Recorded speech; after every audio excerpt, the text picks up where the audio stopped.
thanks you for watching this presentation of the National Football League.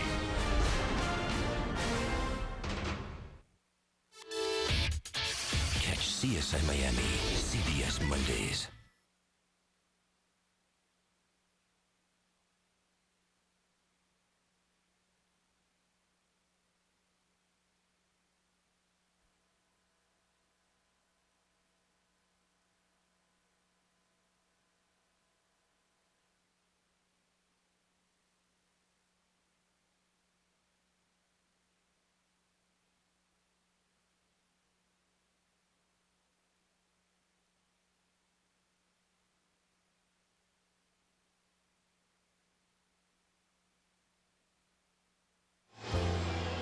Yes, 'twas the day before Christmas, and all here at the Quest, the Hawks host the Chargers in a pre-playoff test. Fans eager for the matchup, Alexander and LT. It's NFL football's holiday gift to you on HD TV. The Seattle weather outside isn't frightful, nor is it particularly delightful. So same to you. Big game here today, Phil. Big game, playoff atmosphere, Jim. And what you got to say about this, both teams got to be aggressive. So the coaches got to be willing to take chances on offense, defense, and maybe even a surprise on special teams. This game brought to you in high-definition television. And again, after the enormous snowstorm on Wednesday, dumping almost 30 inches of snow in the area, we do have just a few light flurries. Temperature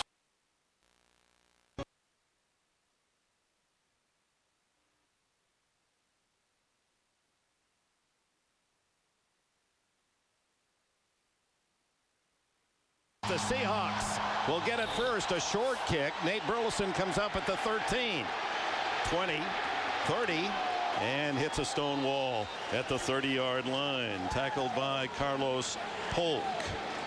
Out comes Matt Hasselbeck. His numbers have been affected by a mid-season knee injury. Missed 4 games. But dangerous with his feet as well. The Hawks offensive line anchored by left tackle Walter Jones, named to his 7th Pro Bowl. And Sims, Spencer, Gray, and Locklear complete the front 5. Sean Alexander, last year's NFL MVP, missed 6 games with a foot fracture this year. He says he feels better right now than any time all season. Hasselbeck hits, and down he goes as Sean Merriman on the very first play of the game goes into his sack dance. That's number 13.5 for Merriman. Well, Sean Merriman came back a couple weeks ago from that steroid suspension. He goes right through Sean Locklear, and that to me is a matchup. You're going to see Merriman spend a lot more time on that side of the ball because Walter Jones is the left tackle, and why not take the path of least resistance? Merriman lining up on the left side. So 2nd and long, 14 for Hasselbeck. He back to throw, sends Alexander in motion, then throws over the middle, and it's complete to Jeremy Stevens, the tight end, and it's close to a first down. Out at the 37, 38-yard line, they'll mark it. The Chargers defense, a 3-4 base. Jacques Césaire starts at left end for Louis Castillo. Jamal Williams, a Pro Bowler at nose tackle. San Diego's 2 outside backers, Merriman and Phillips. They're a terror on quarterbacks with their sack technique. Stephen Cooper starts for Randall Godfrey in the middle, and cornerback Quentin Jammer leads with 4 interceptions. Keel, McCree, Florence complete the Chargers secondary. 3rd down and about 1.5 yards.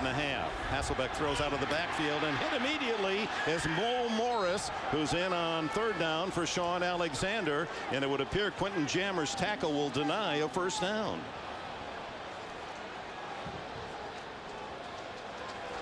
And the punting team comes out for the Seattle Seahawks.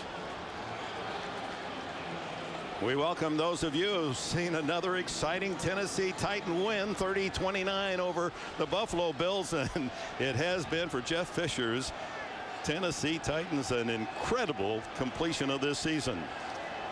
But kind of business as usual for Vince Young, Dick, picking up right where he left off at Texas last year. Ryan Plackemeier, the punter in for Seattle. Their first possession has ended on the 3-and-out. He drives the ball toward Keenan McCardell, the veteran at the 16 for San Diego. And McCardell nose down to the 25-yard line. A 46-yard punt, 9 on the return. And Phillip Rivers and the San Diego offense comes on the field, and we wish you all a Merry Christmas, Happy Holiday from Seattle. My partner Randy Cross still working on his Santa Claus look. And there's much at stake indeed. San Diego's won 8 in a row. The Seahawks barely ever lose here at home. They've only lost 5 times their last 31 games. Well, it's all about San Diego trying to get that home field advantage. Seattle has to find themselves. They almost have to find their soul. They've been a team that's been kind of stumbling and lost the last 2 weeks. They claim to have the noisiest crowd in the NFL, and there's evidence to prove that. Here's LaDainian Tomlinson, and his first carry is good for only 1 yard as Chuck Darby, the defensive tackle, there to make the play. Phillip Rivers in his first full season of NFL action on his way to the Pro Bowl. He admits last week's game, a win against Kansas City, was his worst. The Chargers offensive line, one of the NFL's best. Left tackle rookie Marcus McNeil has allowed only 2 sacks and no holding penalties. LT and Lorenzo head to Honolulu along with tight end Antonio Gates. No wonder San Diego leads the NFL in scoring. Listen to this crowd. 2nd and 9. End around, and it goes to Jackson, the wide receiver, 30, and he spins to the 35-yard line and close to a first down, tackled by Ken Hamlin. And here are the Hawks on defense. Up front, it's Fisher, Darby, Bernard, and Wistrom. Linebacking core with Leroy Hill and 2 Pro Bowlers, Tutupu and Peterson. On the back line, Herndon, Bulware back in the starting lineup at safety with Hamlin and Trufant. Just short of the first down, they mark it. 3rd and about a half the length of the football. Lorenzo Neal in front of LaDainian Tomlinson.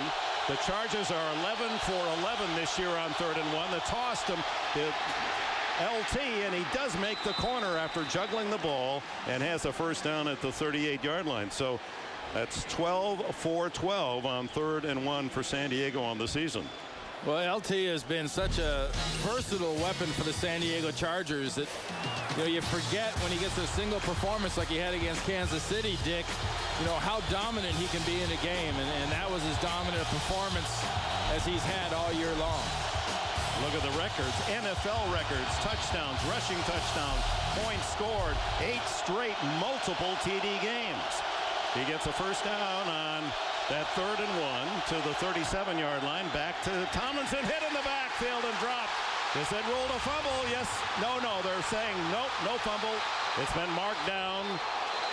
The ground causing the fumble, and it was Lofa Tutupu, the young Pro Bowler from Southern California, who made the hit. And Julian Peterson, just in case, had picked it up and headed toward the end zone. Well, it was a nice job by John Perry, the side judge. He left no doubt in anybody's mind. He immediately starts pointing to the ground, saying down by contact. He was down. His backside was on the ground before that ball started coming out.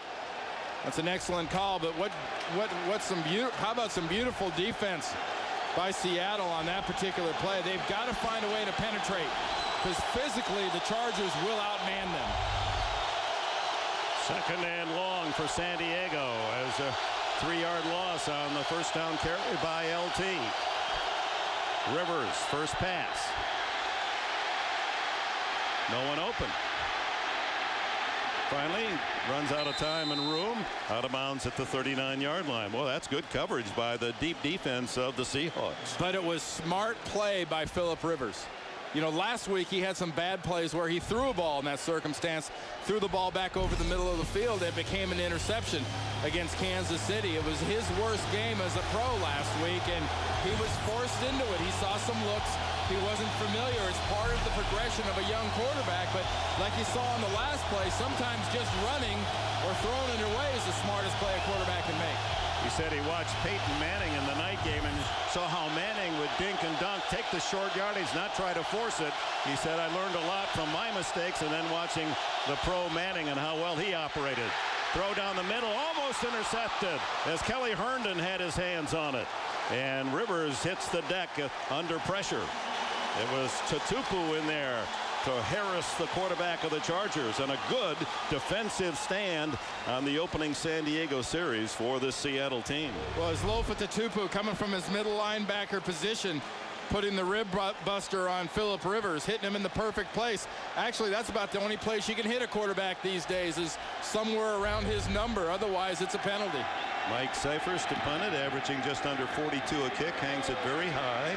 Nate Burleson fields at the 18. Good pressure downfield, and the coverage by Antonio Cromartie, the #1 draft pick of the Chargers this year out of Florida State. Timeout in rainy Seattle.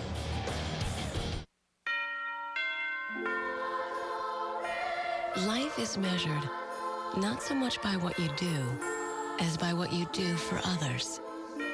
For almost 2 decades, the people of Southwest Airlines have helped make the Ronald McDonald House a home away from home for seriously ill children and their families. Here's to the special spirit that brings us all together. The spirit of hope.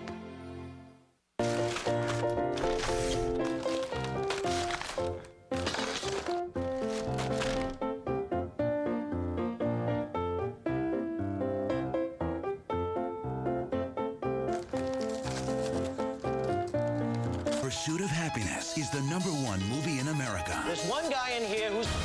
The NFL on CBS is sponsored by Southwest Airlines, proud sponsor of the NFL and official airline of Super Bowl 41. Lipitor.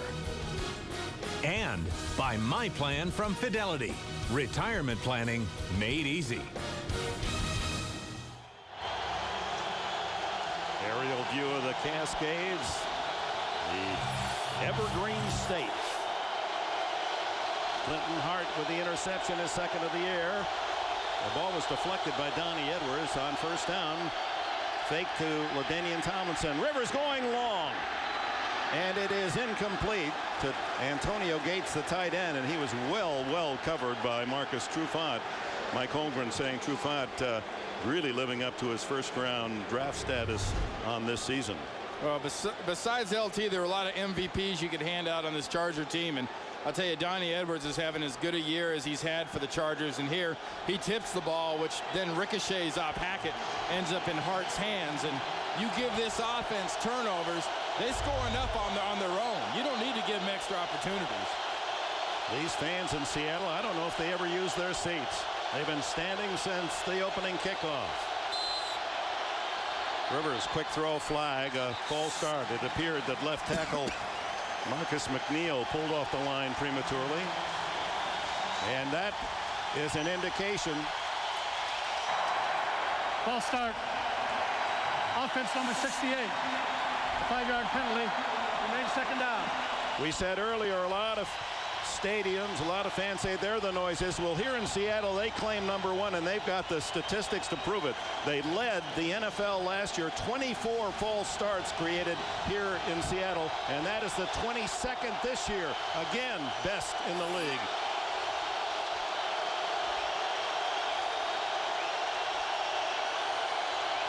Oh, and another false start, and they'll be even louder.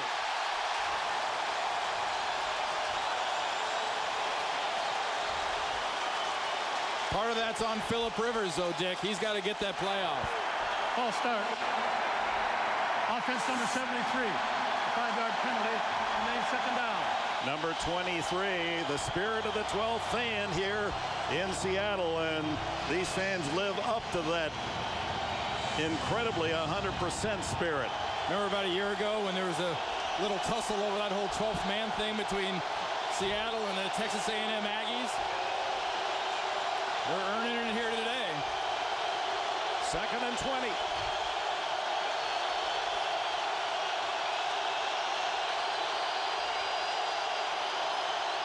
No flag. And LT up to the 24-yard line. A gain of about 5. Trufant from the corner over to make the tackle. So far, Tomlinson held in check. Well, you talk about a young quarterback, Dick, and Phillip Rivers. I think a lot of this is on him. It's incumbent upon him to get this offense settled down, get it up to the line of scrimmage crisply, identify the defense, and get off the ball. In this noise, you can't hold your line at the line of scrimmage in their stance. And of course, both those false starts from the left tackle, who's farthest away from the call. Rivers into the shotgun for the first time. Needs 15 for a first down. Throws deep and incomplete. Vincent Jackson, the closest charger. The ball well out of bounds. Kelly Herndon, good coverage. So this Seahawk defense on the first two San Diego series has been outstanding. And Rivers 0 for 3. LT only 6 yards rushing on 4 tries. There's young McNeil again at left tackle. He's struggling a little bit, not only in the noise, but now with Peterson. He's struggling to block him. Almost got himself that first holding penalty of the year that we kind of jinxed him on even mentioning. But he's struggling with the noise, and he's struggling with the speed of this defense. Cyphers to punt. Burleson at the other end. Very high. The spiral turns. Burleson has to drift back, muffs the ball at the 16, and is run out of bounds across the 25 at about the 27-yard line. Matt Wilhelm, a new contract from the Chargers this week, made the play. Holiday greetings from Budweiser.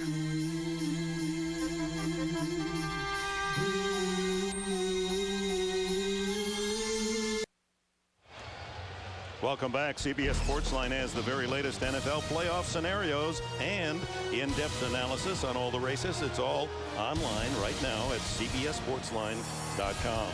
And if you have an extra hour or two, read the playoff scenarios there at sportsline.com. That'll take an hour or two. And we're down to the next to last weekend of the regular season. On first down.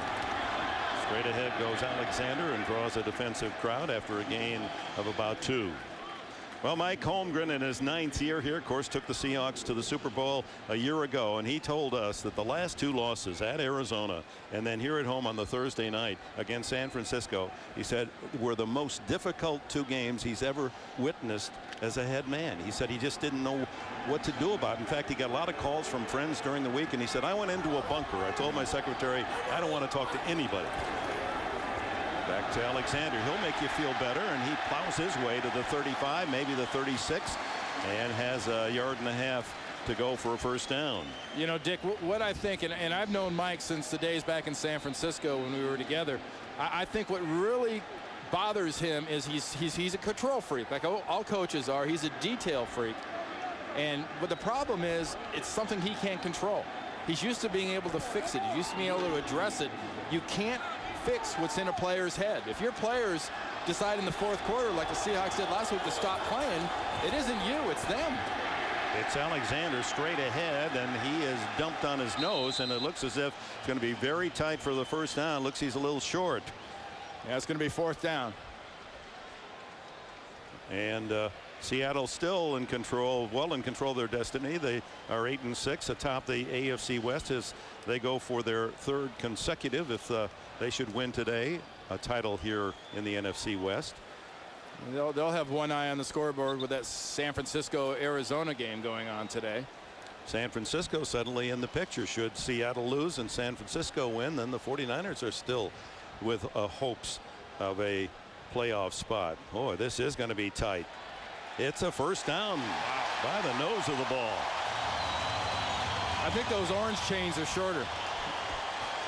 It didn't look as if when they first marked it that was enough, but obviously just did nudge that stick, and Seattle keeps the ball. It's not Seattle's style, and it's certainly not Mike Holmgren's style, but I really believe you have to shorten the game on the Chargers. You have to run the ball.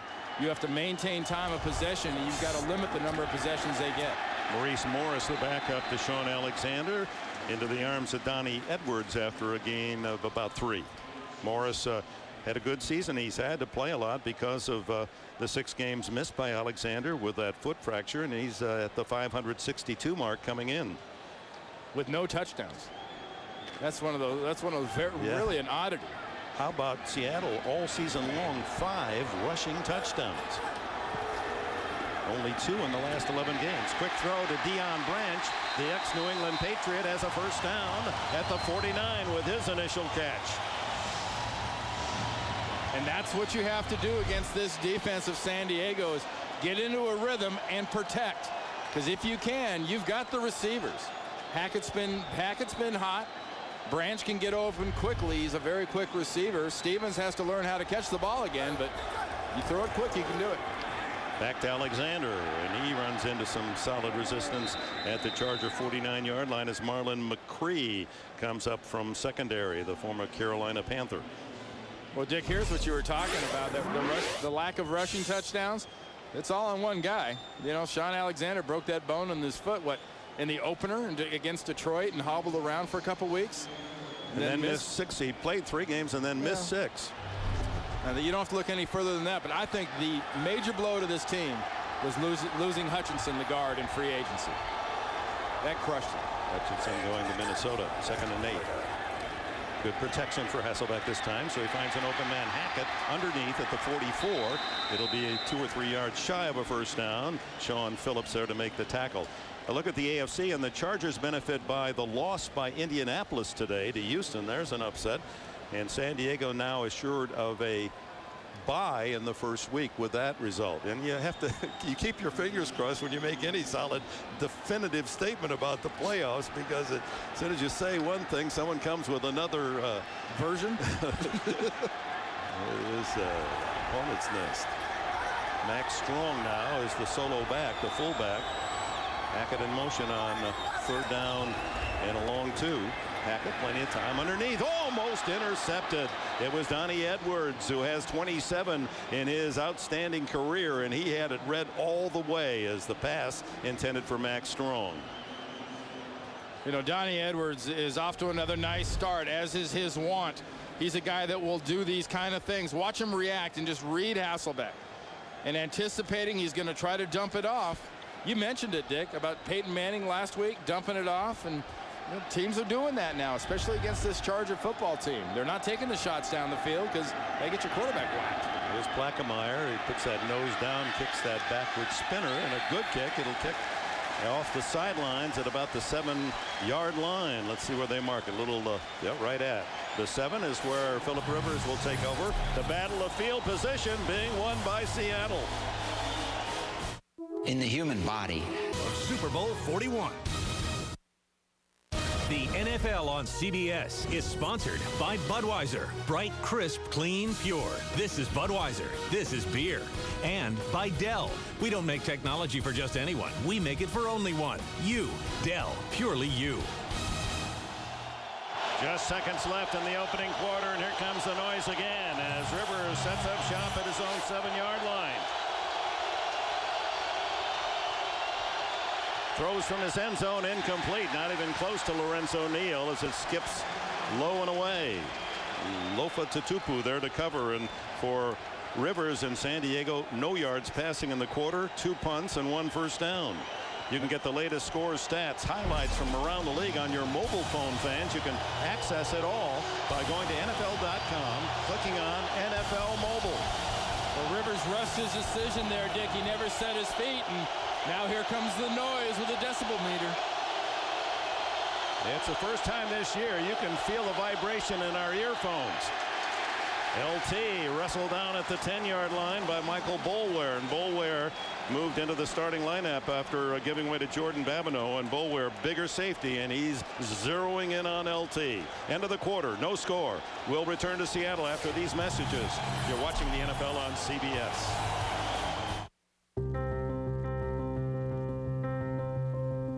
Turn left. Turn clockwise. Over. Turn under. Turn left at intersection. Destination ahead. Navigate your holidays. From now until January 2nd, purchase or lease any specially equipped Cadillac and we'll pay for the navigation system. Season's best. From Cadillac. Introducing new Dr. Pepper Berries and Cream. So rich, so creamy, with a hint of raspberries. Once the creamy taste gets a hold of you, you won't want to let go.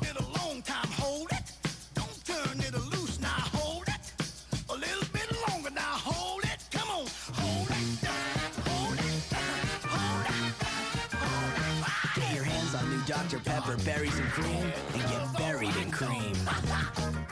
This season, give the McDonald's Arch Card and give everyone on your list exactly what they want. From the Petersons in 2F. From Mr. Jeffries? Thank you. Thank you. It's the only gift card that gives the great taste of McDonald's.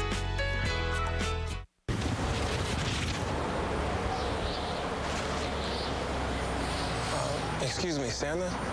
You might want to consider some Lowe's gift cards. Lowe's gift cards are the perfect gift for everyone on your list. Lowe's, let's build something together.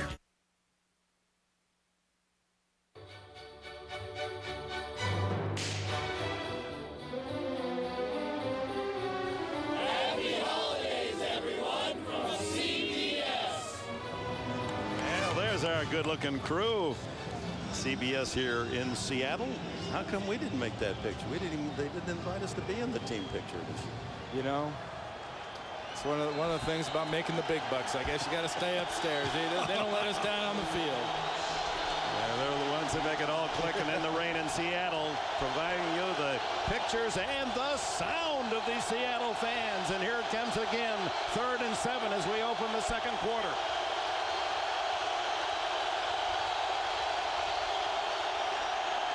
Rivers just does elude the rush and then throws the ball away. And this Seattle defense has totally stymied the Chargers, the highest scoring team in the NFL. Lucky to get a first down. They're 0 for 5 passing. They have only 1 first down in the game. Watch the pocket collapse. Lofatutupu coming on a blitz. Peterson's coming on a blitz, bringing the whole group, and Phillip Rivers is very uncomfortable. He hasn't been able to just set his feet and throw in a couple of series. Good block by LT to stop Rocky Bernard, who was coming free on Rivers. Here's the kick from Cyphers, a wobbler, and it's short. Up comes Burleson to field at the 46, eludes 1, 40. Flag down, and so is Burleson at the 38-yard line. And we'll check the penalty. Usually on kicks, it's a block in the back. It's against Seattle, absolutely. Which will take away excellent field position. Without the penalty, they'd be at the San Diego 38. I think Stephen Cooper got pushed in the back. 54, the linebacker for the Chargers. 2 fouls on the play. Illegal block in the back. Number 50 of the return team. That penalty's declined. Illegal block in the back. Number 27 of the return team. 10-yard penalty. First down. Babineau saying, why are you picking on me? Why not give it to Laurie? No score early in the second quarter. You could say food's my life. I watch my diet. Still, my cholesterol's a little higher than my doctor and I want it to be. We talked about statins, which are a good option. For me, he chose a medicine that helps lower cholesterol differently. Zetia. Most cholesterol medicines work mainly with the liver. Zetia works in the digestive tract, as do some other medicines, but Zetia is unique in the way it helps block the absorption of cholesterol that comes from food. And Zetia, along with a healthy diet, lowered bad cholesterol by as much as 30 points. That's 18%. It complements what I've been doing lately, like eating healthy and exercising. Zetia may not be right for people who have ever had liver problems, are nursing or pregnant, or may become pregnant. Your doctor will decide if Zetia is right for you. Unexplained muscle pain or weakness could be a sign of a rare but serious side effect and should be reported to a doctor right away. Common side effects included tiredness and stomach pain. So eat healthy and ask your doctor if Zetia is right for you. Now you can tell everybody that a waitress gave you a tip. Zetia. It's a different way to help fight cholesterol.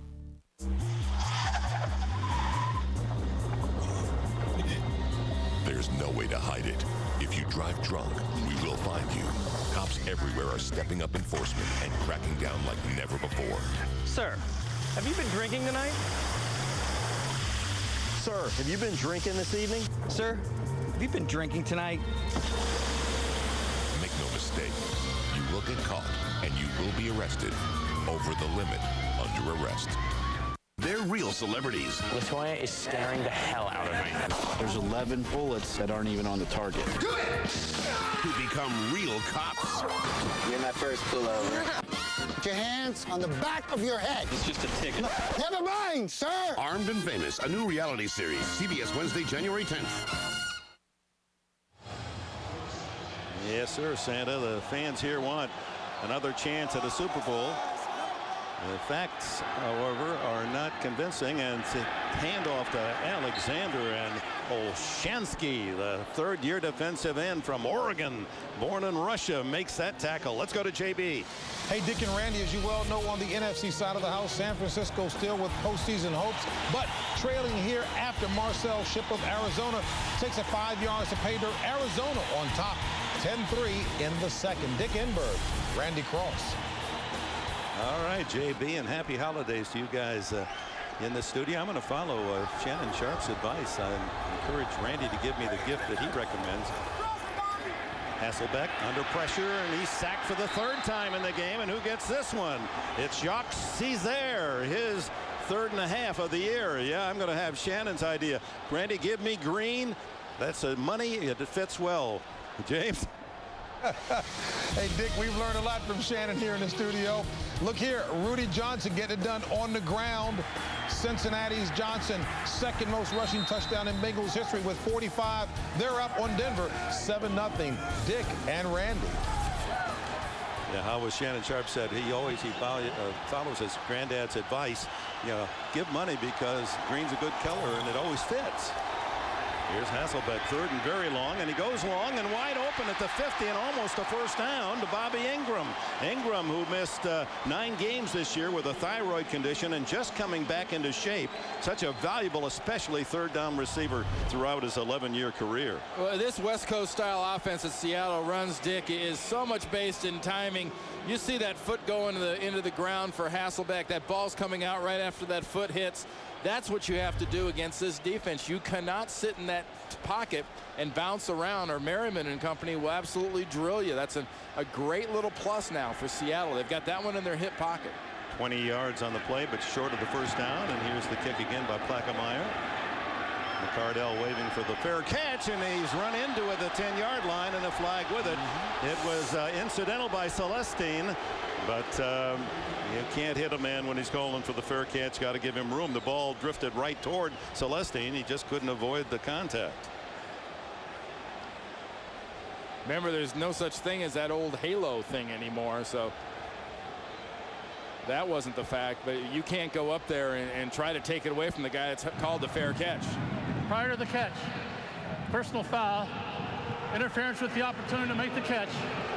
Number 40, the kicking team. That's a tough 15-yard penalty. 1st down. Yeah, Celestine just got caught with the proverbial hand in the cookie jar. Meet America's newest secret agent. Okay, cute. He's got the cover. You're Dutch. You have never heard of Dutch chocolate? 3 colors. He's got the moves.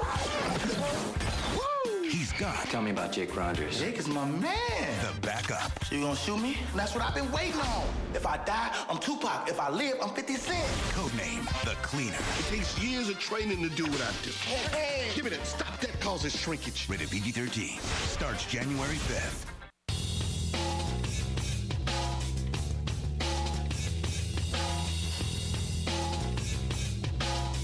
We spent over 30,000 engineering hours completely redesigning the new Sierra from the inside out. Introducing the more comfortable, more powerful, and the most fuel-efficient all-new 2007 GMC Sierra. We examined everything and overlooked nothing. That's professional grade.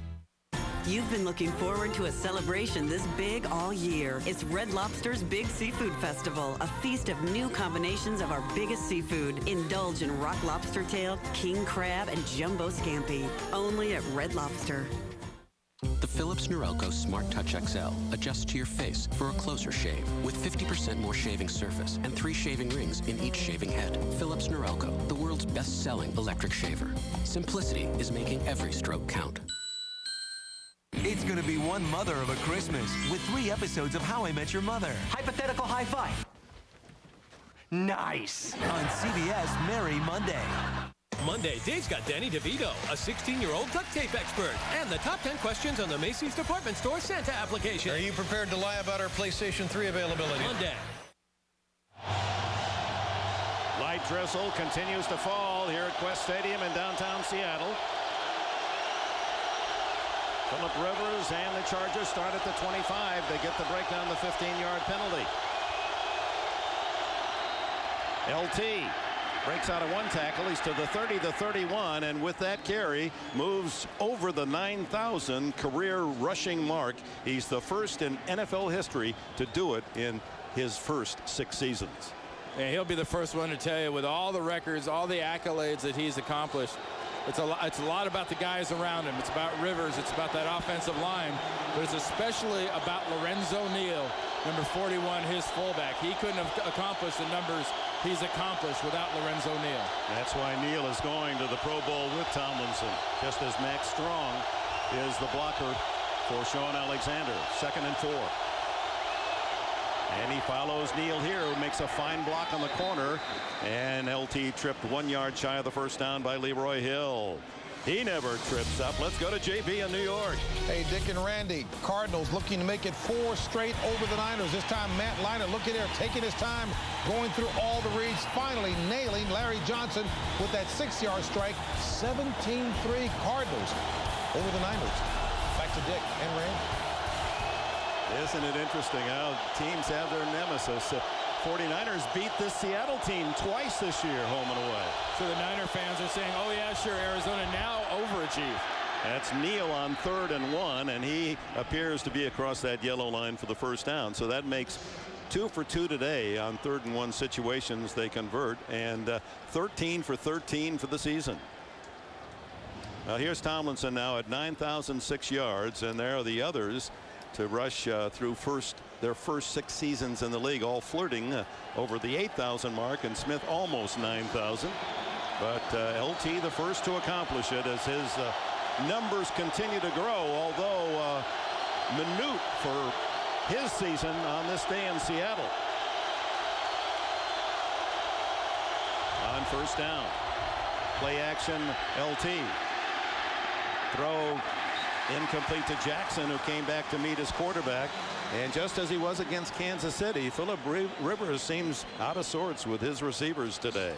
It's the bowl season, folks, and that means holidays here on CBS Friday at 2 Eastern. The Brute Sun Bowl features Missouri and Oregon State, and then New Year's Day at 1 Eastern, the Toyota Gator Bowl, West Virginia and Georgia Tech. Celebrate the bowl season with us on CBS. Gator Bowl will be a lot of offense, Dick. I don't think either one of those teams can play defense. Rivers yet to complete a pass in this first half with 10.5 left in the second quarter. He's 0 for 6. LT to the left. There's that straight arm, but he doesn't quite extricate himself from Marcus Trufant, who came up from the corner, and that denied what could have been a very long gain, as it was really a one-on-one situation, LT against the cornerback. Dick, you notice that Lorenzo Neal's moving around a lot. I think a lot of that is based on they want to show him a little motion. They're trying to get that defensive backfield of Seattle, you know, especially the safeties, to get a little nosy on the run and start bringing them up so they can get that ball deep down the field, or specifically down the middle of the field to Antonio Gates. A credit Trufant with an excellent open field tackle to bring down LT after a gain of 6. 3rd down. Rivers out of the backfield. Nope, incomplete. LT reaching out for, juggled, and then he looked up and he saw some sea green uniforms about to close in. One of them, Kelly Jennings. 0 for 7 Rivers. Well, just a little bit overthrown, but this is a pass that LT should have caught. It's a little low, but he takes that sneak peek up. You know, Bryce Fisher was putting some pressure on Phillip Rivers, but it wasn't so much that it interrupted the play. That was just a flat drop by LT. Well, San Diego on that last possession does improve its field position to the 42, but now gives it up on Cypher's punt. Burleson, fair catch at the 18-yard line. 40 yards on the punt, no return. Phillip Rivers looking for that first completed pass in a scoreless game in Seattle.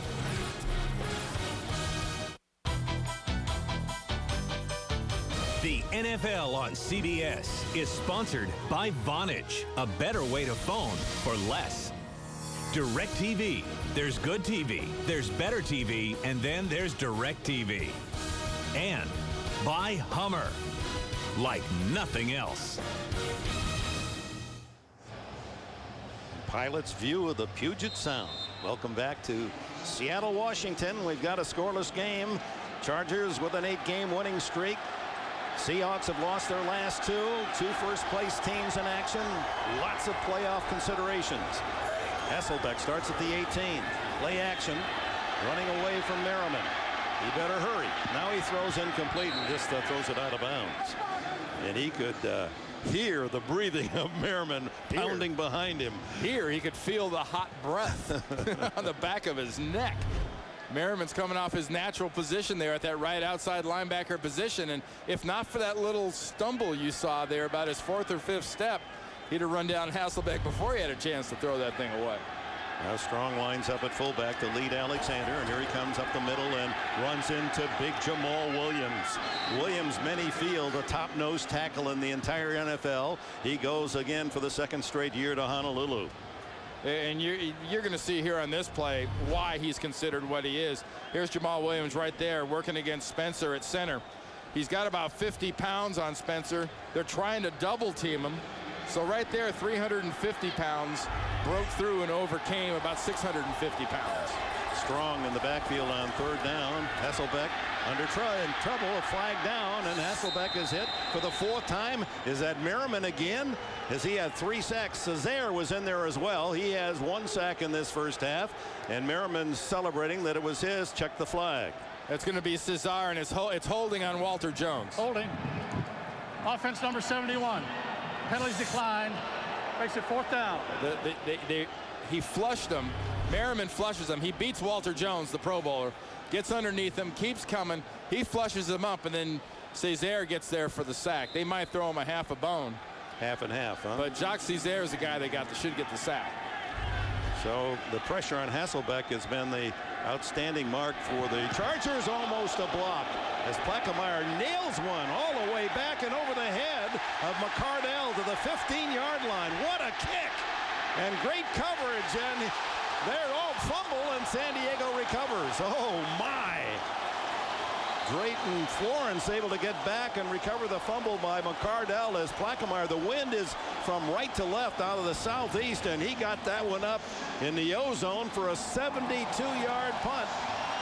And for Seattle, Plaquemire, who grew up in the San Diego area in the avocado country, that's his longest kick as a pro. How did Carlos Polk not block that punt? That went right between his arms.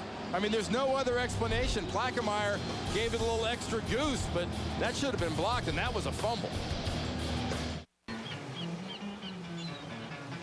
Honey left! Dolphin!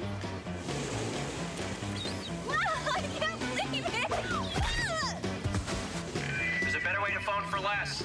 Sweet Vonage! Unlimited local and long-distance calling, just $24.99 a month.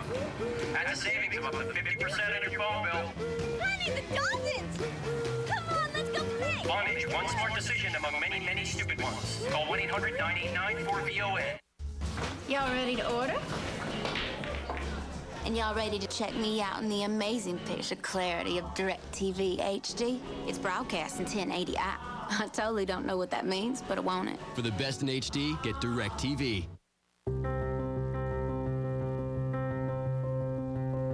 Stop.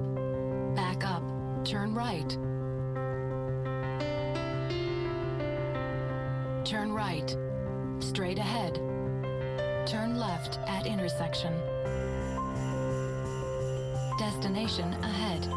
Navigate your holidays. From now until January 2nd, purchase or lease any specially equipped Cadillac and we'll pay for the navigation system.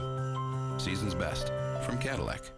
The best in German engineering. Braun 360 Complete, the world's first electric shaver with the expertise of Gillette blade technology. For Braun's closest, most comfortable shave ever, it even cleans and renews itself. Braun, precision, control, perfection.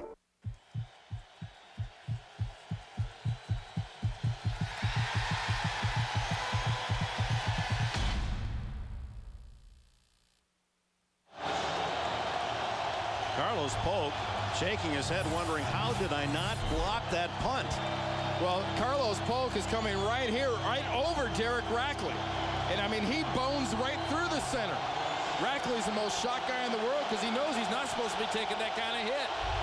And then Ryan Plaquemire kicks a 72-yard punt, one shy of the Seattle record of Rick Tootin, 73. First down at the 13. LT runs into heavy traffic at the 15-yard line. Short gain. Michael Boulware, that safety plan right up on the line of scrimmage. And real quick, Dick, on that last play, you know, remember we talked about you can't line up over the center and then hit the center on the extra points and field goals and stuff, and they got away with one there. They did. They clearly did, but I tell you, it's been Michael Boulware. We haven't talked enough about, you know, the former Florida State Seminole and the job that he's done in this run defense. Now, the question is, if he keeps sticking his nose up there, they have got to make him pay with an Antonio Gates pass. Tomlinson with only 26 yards rushing on 9 tries. We're at the 7:51 mark here, and the throw to Neal and another drop. So the receivers for Phillip Rivers have not exactly been kind either, as Rivers now is 0 for 8. 2 of those clear drops, one by LT and now by Lorenzo Neal. Dick, you're talking about Antonio Gates. He was man-on-man with Leroy Hill, the linebacker, 56. 30, 40 yards down the field. Hill was running with him stride for stride. Rivers had nowhere to go. That's where he wanted to go, was deep down the middle. He sends Jackson to the right. McCardell to the left. Shotgun on 3rd down and 8.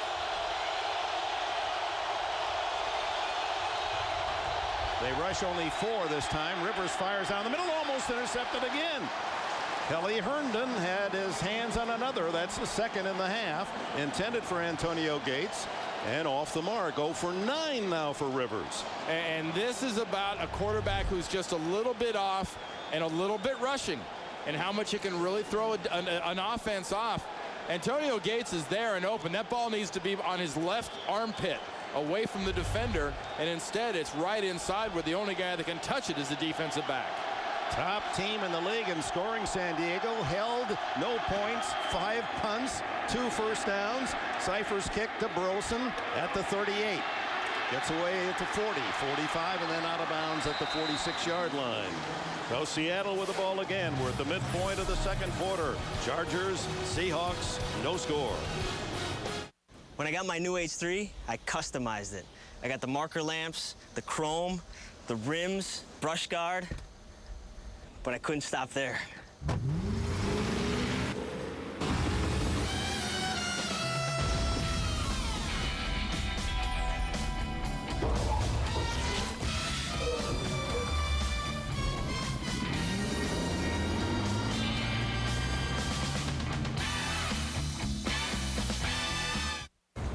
You got Singular?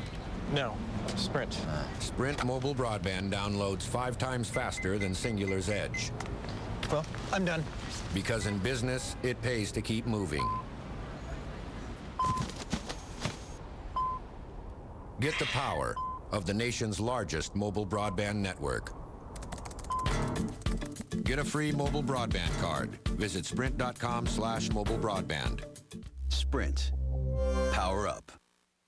They're real celebrities. Eric Estrada, Wee Man, Jack Osborne, LaToya Jackson, Trish Stratus, who become real cops. Awesome. They'll train. Find the nerve, apply pressure. Go ahead, mellow out. They'll get sworn in. I am now an official police officer. And hit the streets. Holy. Real celebs, real cops. Both hands outside. Eric's gonna pull in an airstrike. I don't know. Armed and Famous, a new reality series, CBS Wednesday, January 10th. The NFL on CBS is sponsored by Wrangler, makers of Wrangler 5-star premium denim jeans. And by GMC. We are professional grade. Rain intensifies a bit here in Seattle as the Seahawks have the ball on the exchange of kicks at their own 46-yard line, and Phillip Rivers in a wondering mode. He was very upset with himself. He's very competitive last week and showed it throwing his helmet in the Kansas City game, but he said there were no consequences. We won 20-9. How about today? He's been shut out. Not Hasselbeck, who completes it to Hackett, and he's bumped out of bounds at the Charger 47-yard line.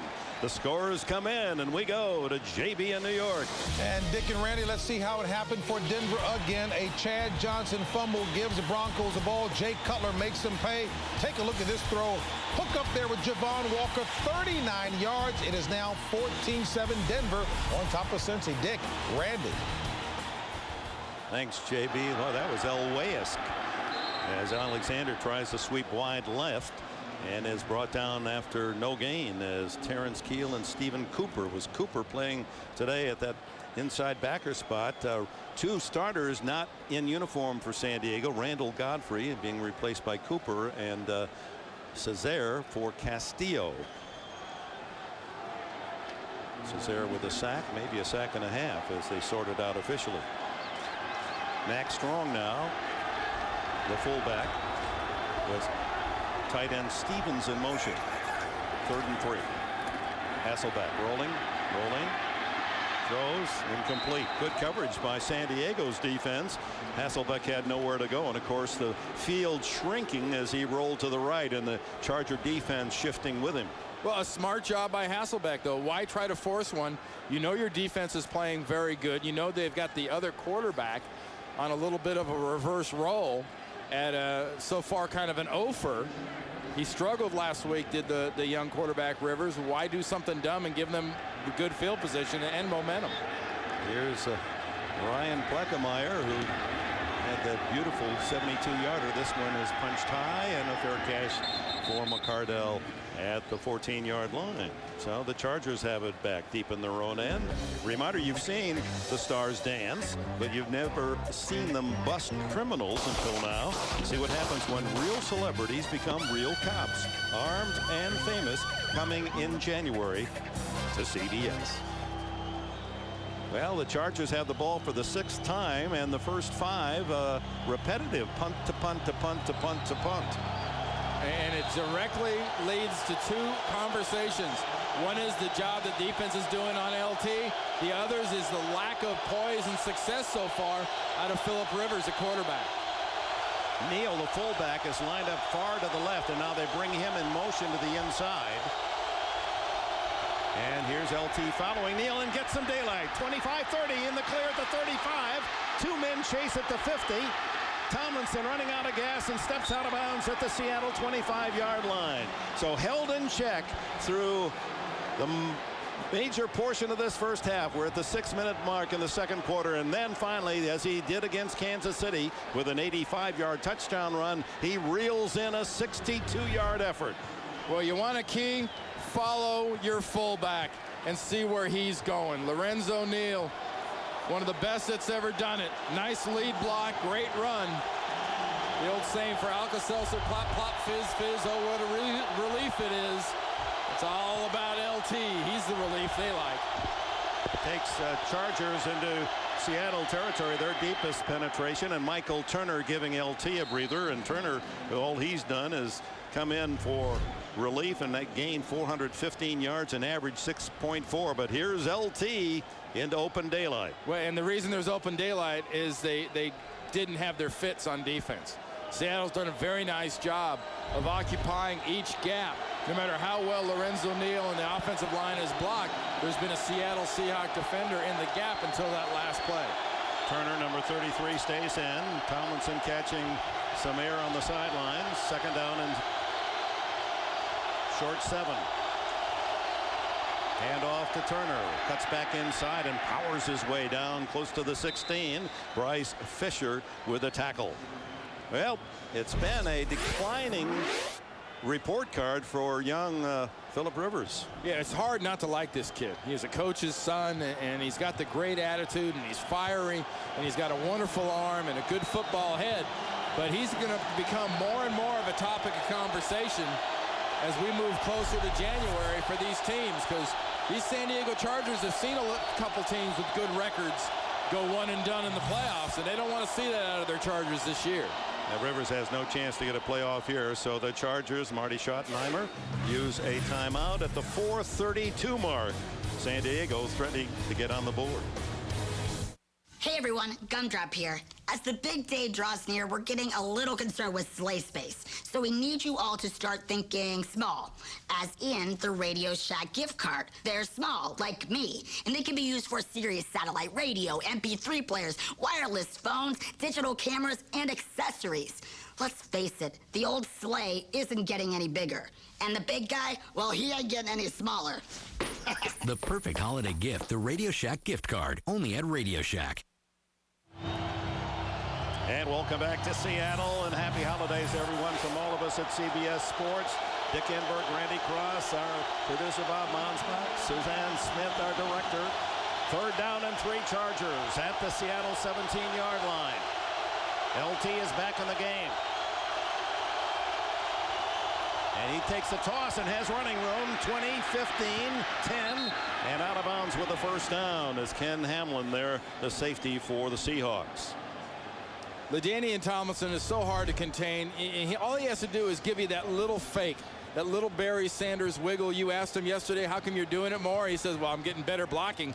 He's all by himself against Leroy Hill, the outside linebacker. And once he gives that little wiggle, Hill's gone. I mean, once he stops and causes hesitation, he's got too much speed. He's out of your sight. After being held in check most of this first half, suddenly Tomlinson with 94 yards rushing. First down at the 11. Back to LT. And he is bulldogged down inside the 10-yard line. And a good effort from Ken Hamlin coming up from the secondary.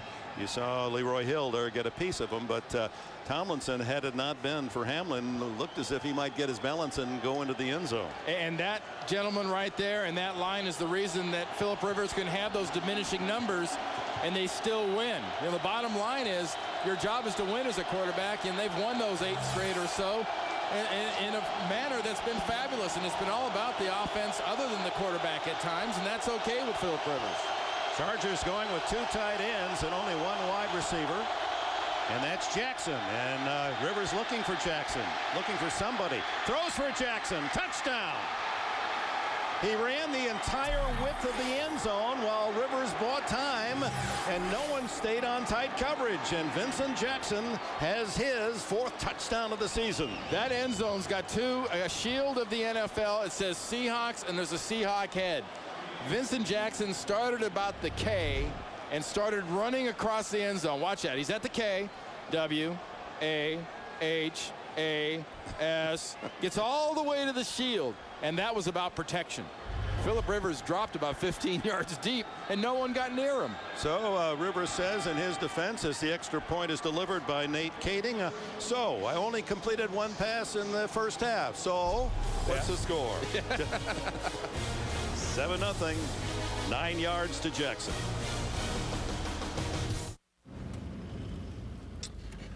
Okay, here we go. We go to the right. That's the one. There is the deuce. Perfect. High five. How's it look out there? Good? Like when things are real easy? You're going to love what we've done to retirement planning. It's called My Plan from Fidelity. Retirement planning made easy. Smart move.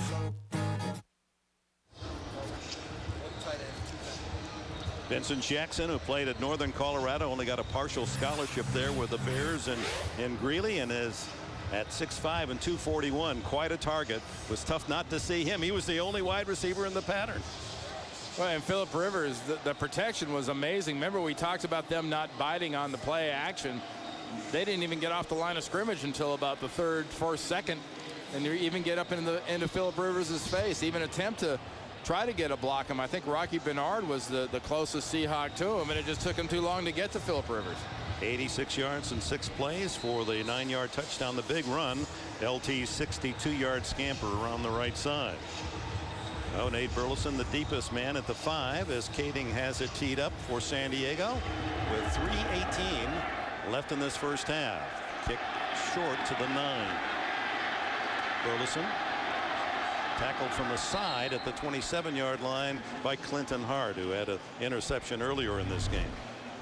There's Rocky Bernard coming here from the defensive tackle position, but watch the protection, and this whole area is wide open for Phillip Rivers. He'd sit and look, and finally Bernard comes free, but you know, it's about results. Last week it was a long 55-yarder to Jackson that kind of burst open that Kansas City game, and here late in the first half, the same result and the same combination.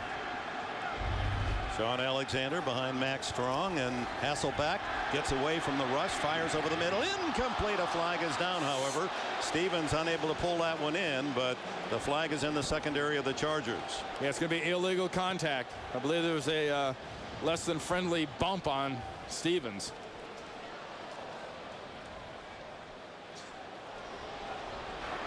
Illegal contact. Number 59 defense. A 5-yard penalty and a first down.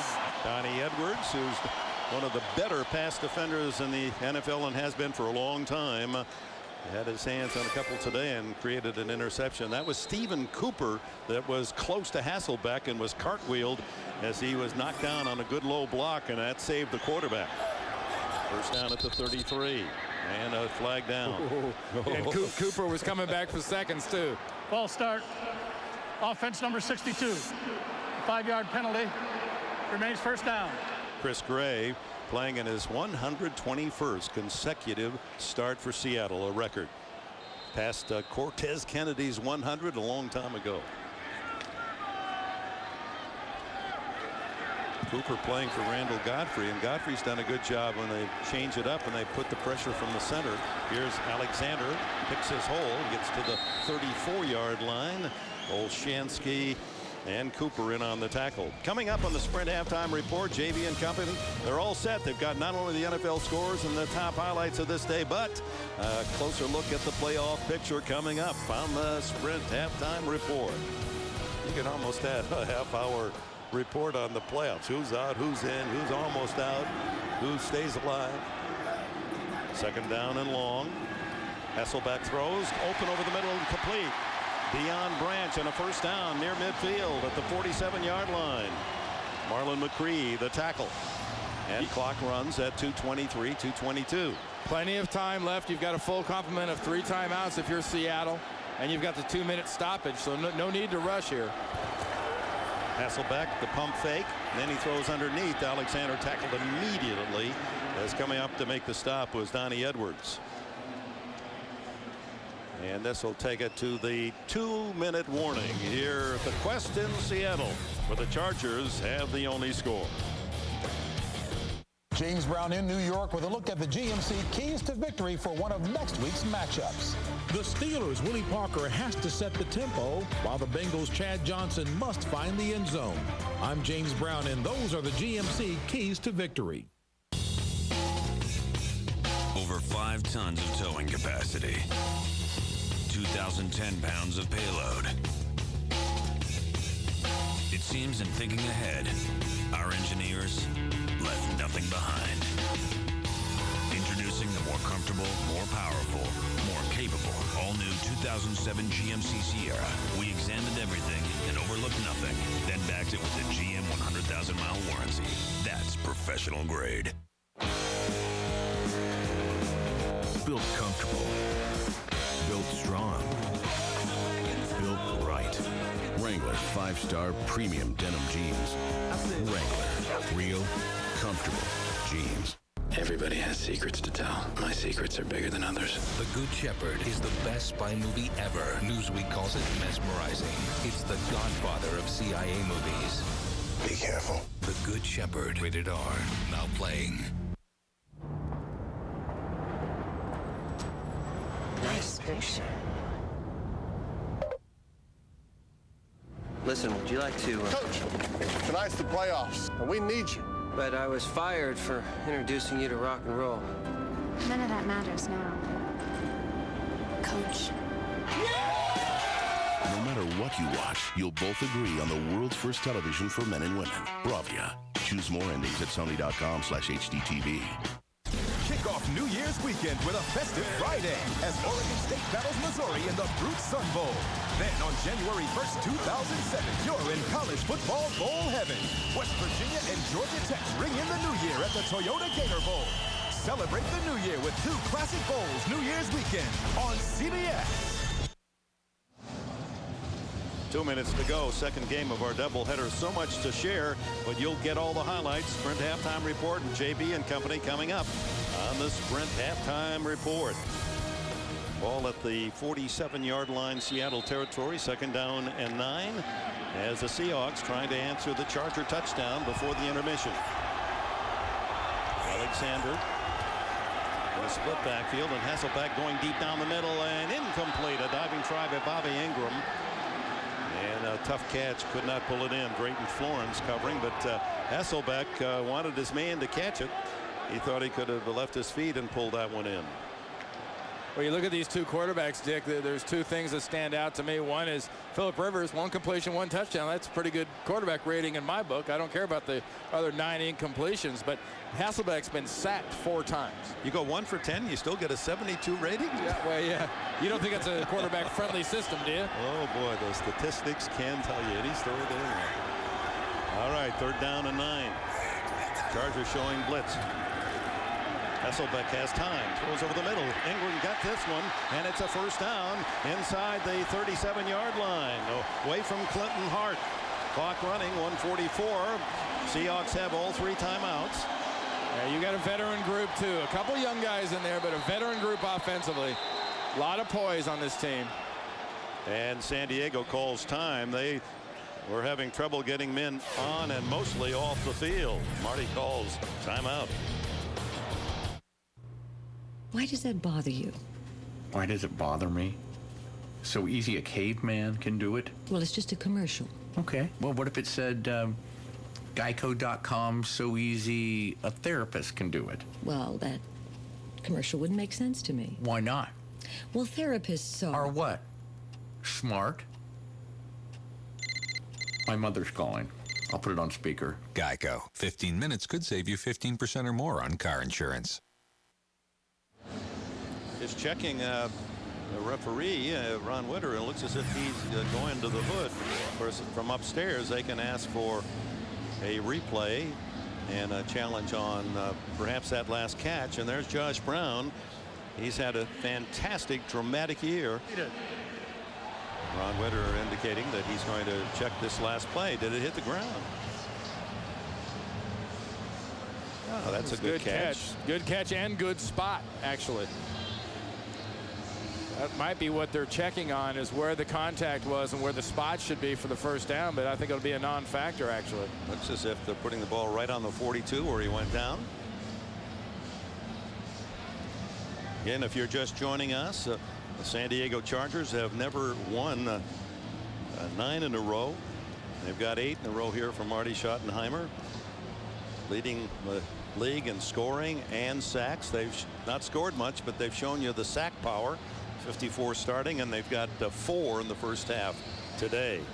And Schottenheimer 2 wins away from 200 in the regular season for Marty, now in his 5th year, 62 years of age, college linebacker. He played in the college all-star game. He was a good linebacker.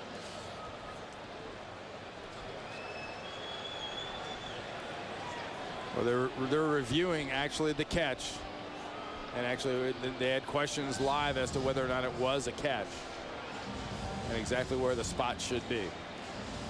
1:36 left in this 1st half, and Mike Holmgren, whose team has struggled the last couple of weeks to score, and losing to Arizona and to San Francisco.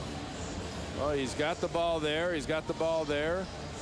He has the ball the whole way, so it would seem to be a non-factor. That ball never gets a chance to get on the ground, because as a good veteran would do, Ingram immediately turns his body and keeps the ball away from the ground. He's really been a solid player through the years, quietly so. There have been others that have taken the headlines because of more catches or more touchdowns. Darrell Jackson being the man this year, although he's certainly not in this game. Jackson has 10 touchdowns this season, and Ingram, with his thyroid problem, really sidelined most of the year. The ruling on the field stands. It is a catch. San Diego requested a timeout. It is their 2nd team charged timeout. But that isn't the reason Marty Schottenheimer called time. He had about 13 men on the field. They had to avoid a penalty. So Schottenheimer with his team at 12-2, one of those that were threatening to deny San Diego some home field advantage, or at least a home game or a bye, was Indianapolis. And as you've heard by now, the Houston Texans put one on the Colts down in Houston today, and that means that San Diego will have a bye in the opening week of the playoffs. About 7 yards, Dick. The wind's blowing in this direction, so 7 more yards. They're in field goal range for Brown. Alexander has some room. 40, 30, to the 26-yard line, and they love that in Seattle.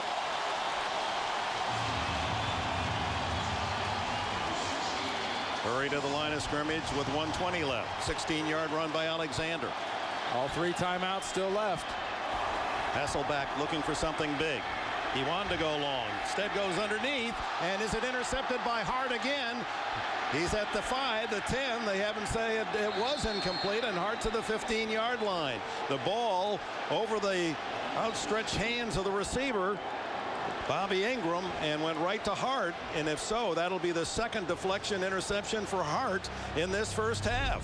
What a difference. Last year, Hasselbeck could do no wrong.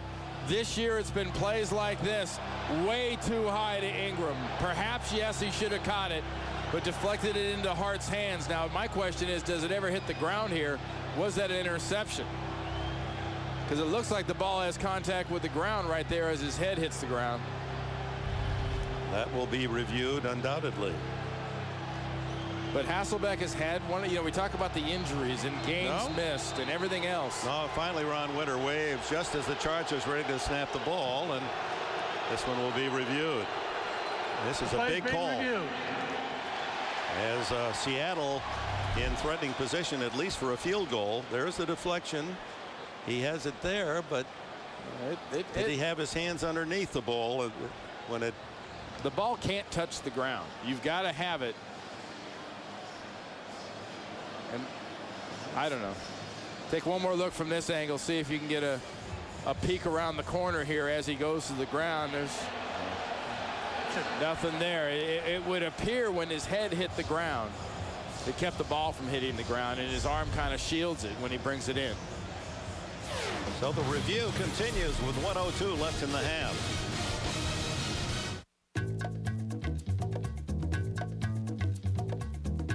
Why do we love football?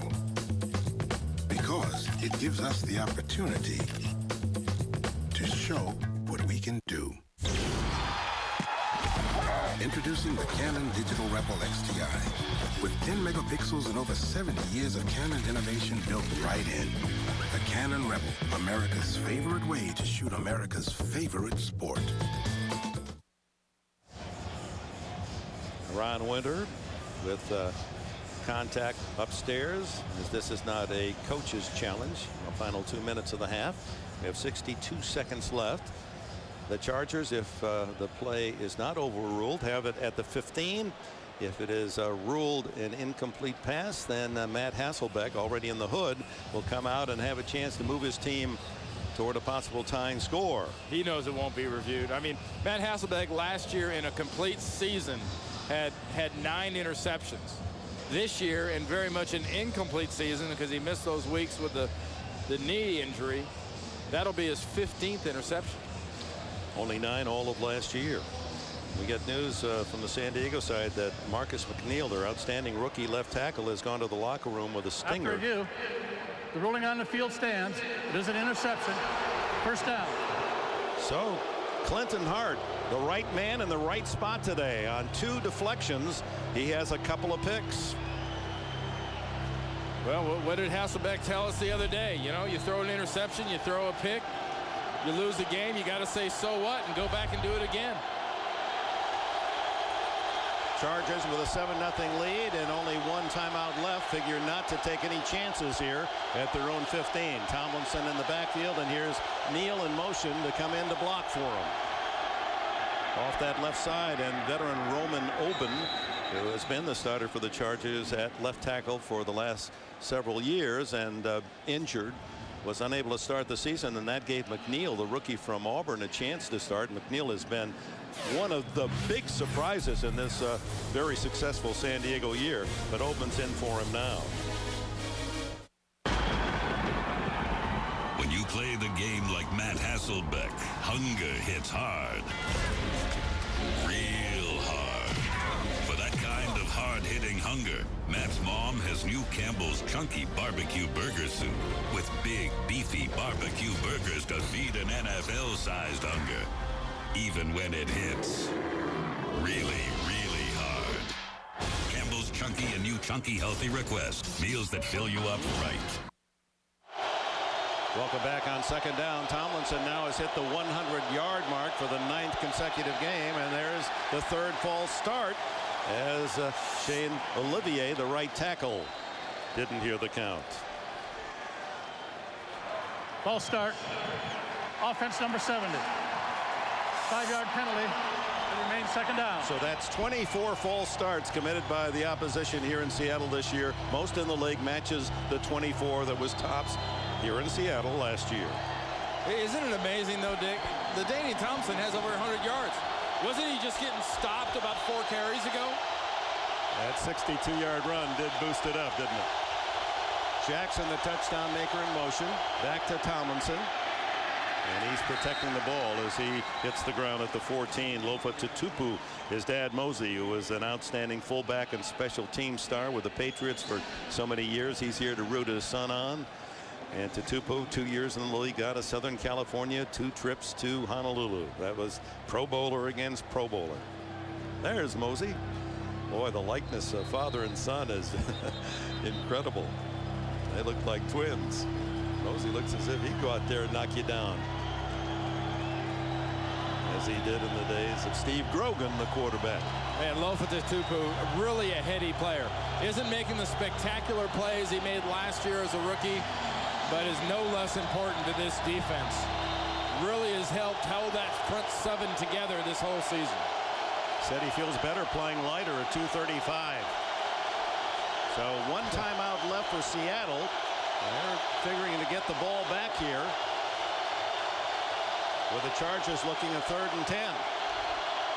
Tomlinson, nothing there up the middle, gets a couple, and stuffed as Seattle spends its final timeout with 44 seconds showing.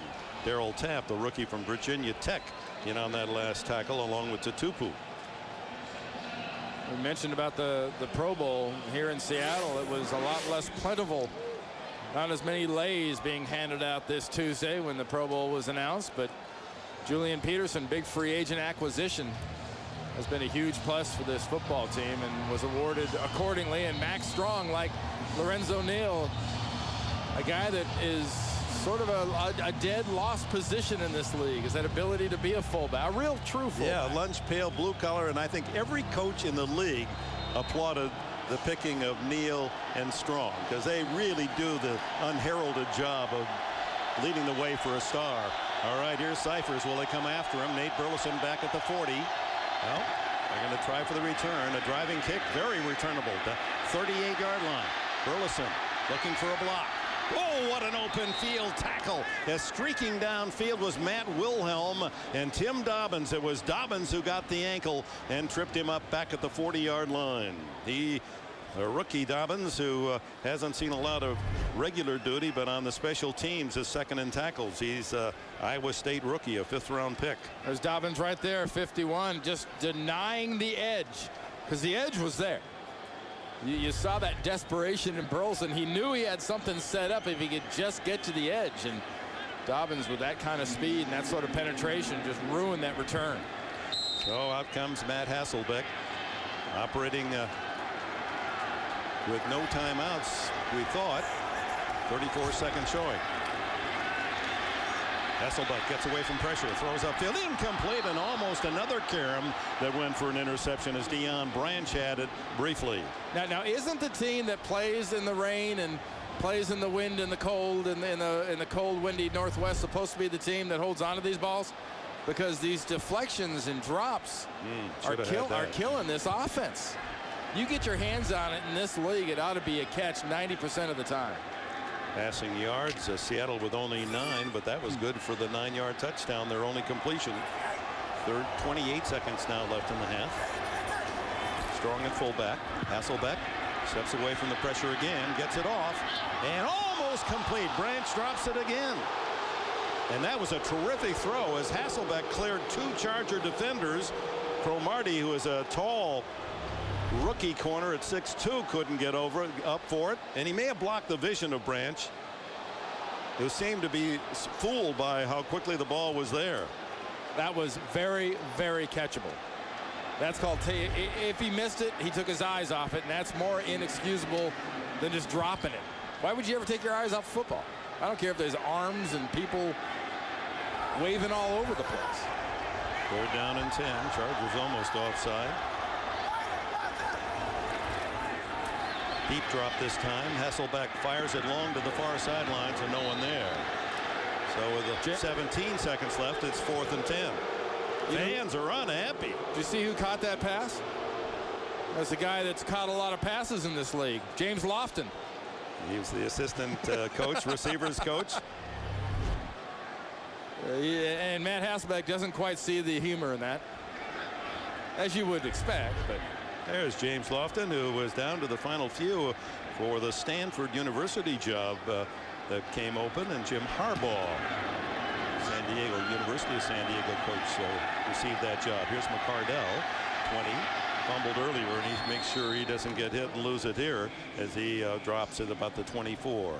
6 seconds left. One kneel down for Rivers, and here are the Chargers, most ever for them to make the Pro Bowl. 9, count of 9, including Phillip Rivers, and some scratching their head. How did Rivers get to Honolulu ahead of Tom Brady? Well, a lot of it is the team. You know, that's the knee-jerk reaction usually. And honestly, there were guys like Marcus McNeil that could have been voted there. Another guy like Donnie Edwards, I think, had that kind of a season that could have been a Pro Bowler.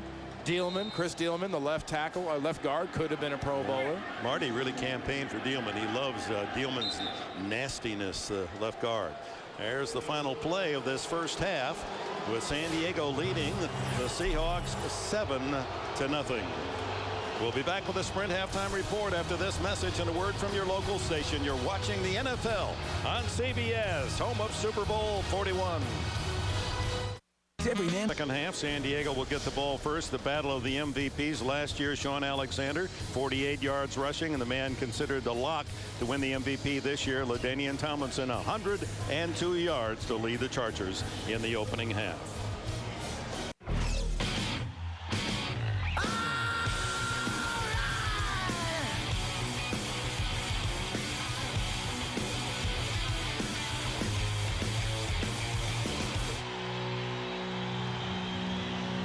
And Merry Christmas, Happy Holidays back in Seattle at Quest Field with 67,000 frantic Seahawk fans who are not too happy about a 7-0 San Diego lead. Incredible half.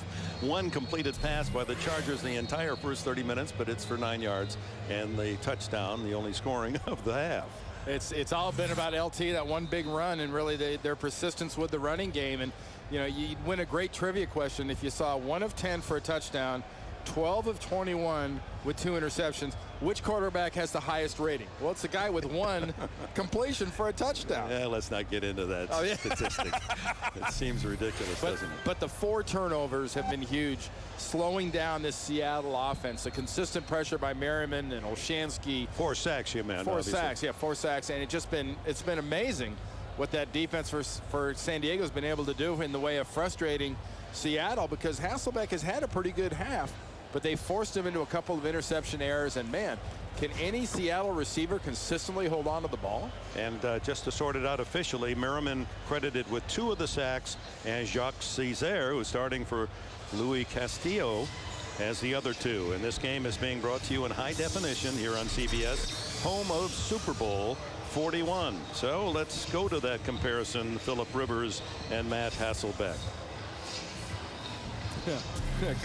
You explain it. Yeah, good luck and play. 72-9 with 1 completion. You think there's a little bit of emphasis put on touchdowns? And interceptions really taking a bite out of that rating. Hasselbeck, unfortunate, both interceptions were on ricochets. So, you know, those really go against the quarterback, but often it's the receiver. But both passes were a little off mark. The second one was earned. The first one was a clean deflection. The second one was earned. Donnie Edwards got his hand in there and deflected the first one, but he overthrew that second one. Ingram barely had a chance to catch it. First half, 13 first downs versus 12 punts for the 2 teams combined. Josh Brown to kick it to Michael Turner. And Turner waits at the goal line, comes up to the 2. 20. Batters his way across the 25-yard line, and at about the 27, And there's a look at the Chargers just through the first quarter and into the second period. It was just 3 and out for the most part. Very little yardage and a lot of punting. And then the one long run, 62 yards by LT, set up scoring position. And Vincent Jackson finding his way open in the end zone for the 9-yard catch, the only reception. Meanwhile, Tomlinson with 102 yards in that first half. The great ones find a way to get it done, don't they? From the 27. Rivers is going to throw. Fires downfield for Gates. And finally, they find the all-pro tight end, Antonio Gates. Marcus Trufant, the tackle. And Gates a first down on the Seattle 48-yard line. Well, if you're going to wait for a guy to be open, it might be a while. But if you've got a receiver like Antonio Gates, who's such a great body receiver, he uses his body and shields the defender better than anybody, I think, in the league. Just throw it up there. He'll shield him and he'll catch him. That basketball training in the post at Kent State. And they all rave about his hands. Anything close to him, he catches. The toss to LT. Has some room. 45-40. Down the sidelines, 30. At the 20. At the 10. And Tomlinson has scored a touchdown. But a flag is down. And it is down at the 45-yard line. And let's see if this one's coming back. And Rivers claps his hands in disgust as if he heard the bad news. Yeah, it's right about where a receiver would be holding. Personal foul. Grasping a face mask. Offense number 70. 15-yard penalty. Repeat first down. Right tackle Shane Olivier. That's an unusual call where on a sweep he grabbed a face mask. Well, here's Olivier right here, number 70, the right tackle. He's going to be blocking on the outside on Herndon. Gets his right hand. See it up there in the face mask? Right there. That's what the call was. That was the face mask. That was an excellent call. And it was right on the point where LT had to make the corner. And it was right in front of the side judge. And so that long run for an apparent touchdown by Tomlinson called back. Ball spotted at the 41-yard line. So instead of a 14-0 lead, the Chargers 7-0, and they look at first down and long. That is a break for Seattle. Now the Seattle defense has to do something with it. First and 21. Michael Turner in. He gets some good yardage, and he's in the open and down at the 38-yard line and made up the 21 on one carry. And this is why it is such a 1-2 attack, the running back position. LT on his way to the MVP in the league, undoubtedly, and then Turner comes in, and he would be a star runner for most teams. Remember the thing about the fits into the backside zones and the fits into the gaps for the defense? They were doing it in the first half, but right now this is about getting flat mashed. On the last run where Olivier was called for the hold, and on that run there, that was just man on man, O lineman on D lineman, and Lorenzo Neal splattering people. That's establishing a physical presence. Oh, honey, I told the neighbors we'd feed their pets while they're away. Oh, okay, sweetie.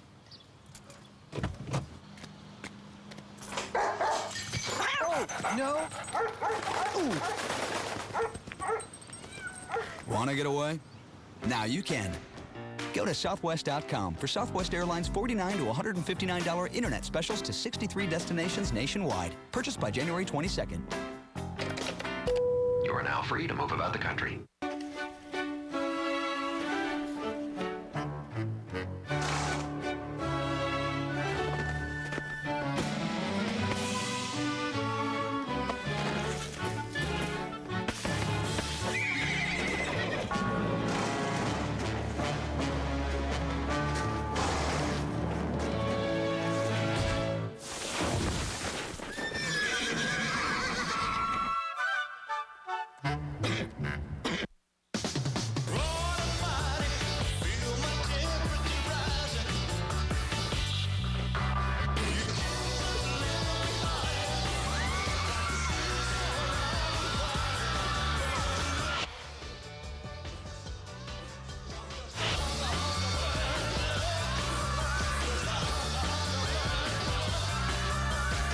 Something new to crave.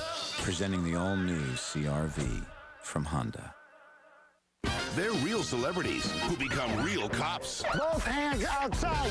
Eric's gonna pull in an airstrike. I don't know. Armed and Famous, a new reality series. CBS Wednesday, January 10th. This telecast is copyrighted by the NFL for the private use of our audience. Any other use of this telecast or of any pictures, descriptions, or accounts of the game without the NFL's consent is prohibited. Turner needed 21 and gave his team 21 in the first down. Seattle 38. LT back in. Tomlinson trying to make the corner. Look at that patience, and then finds the spot, cuts out of bounds near a 10-yard gain at the 28 in front of Lofa Tutupu. Injury on the Turner run that preceded the timeout. Here it is. On the right there is Trufant. Watch the lower body of Lofa Tutupu come over and catch him. Catching Trufant right there in the ankle, gets his ankle underneath his body. Fortunately, he didn't have that foot locked on the turf. Yeah, but Dick, then the next play, that's 3 plays in a row now. San Diego's offense has come out and absolutely mashed Seattle. Marcus McNeil, who left the game in the first half with a stinger, is back in at left tackle. Tomlinson, nothing there this time as he has met smartly, as filling the hole was Grant Wistrom, the defensive end from Nebraska, former St. Louis Ram. But Tomlinson with his carries here in the second half, and that with a 48-yard apparent touchdown call back because of a penalty, he still has 116 yards as he's reclaimed the NFL rushing lead from Larry Johnson, and he has set his own personal record most yards gained in a season with his effort today.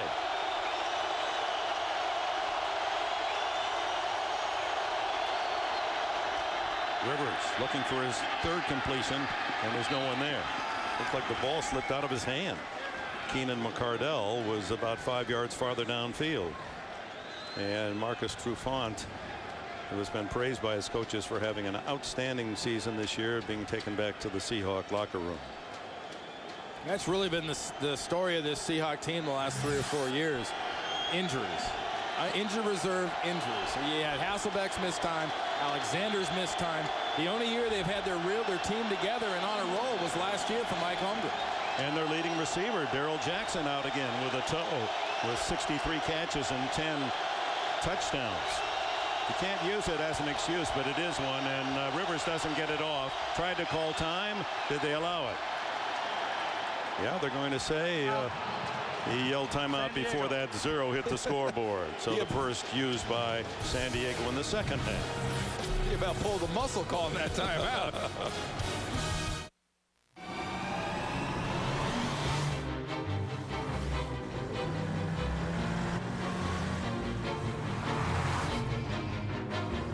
The NFL on CBS is sponsored by Southwest Airlines, proud sponsor of the NFL and official airline of Super Bowl 41. Lipitor. And by the Civic from Honda. Reverse your thinking. Seaplane landing here in Seattle. It's an interesting experience if you've never had that opportunity. And the Chargers and Seahawks trying to come up with a positive landing in this battle of first place teams. It's 3rd down and 10 for Rivers. Throws deep into the end zone and overshoots his man. He had Vincent Jackson open. Nice job by Rocky Bernard coming around on the stunt, getting in Phillip Rivers' chest and denying him the chance and that safety and that warmth, you might say, in the pocket of being able to complete that, because he had an open man. Jackson was open. Nate Kading comes out. This will not be an easy field goal try. He's kicking into the wind up to 18 miles an hour. 22 of 25 on the season, as long as 54. This one will be 46 yards into the wind. This will challenge. It's straight enough. And it is good. It just did drop over the crossbar. Was that dying? That kick, you could just see hit that wind and was coming straight down and just did make it from 46. Right about here, it's running out of gas, but had enough.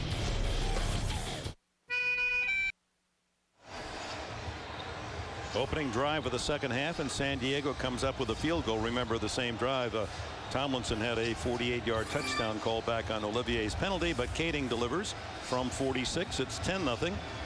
And Nate Burleson played his college ball at Nevada. His dad, a player. You fans up in Canada remember him in the late 70s, early 80s with Calgary. And he'll get another chance. He has a couple of career punt return touchdowns, both over 90, but no score on a kickoff return. 12-12 left in the third, and Kading's boot to the 4. There's a crease, 30. He's by Kading, but caught from behind for a moment, but a flag is down. Burleson would go all the way if it counts. But there's a flag at the 36-yard line. Seattle thinks it's against San Diego. During the return, holding number 47 of the return team. Oh my. 10-yard penalty, first down. Great effort by Burleson, almost on cue, looking for his first kickoff return touchdown. It would have been for 96 yards. Would have been, could have been, huh?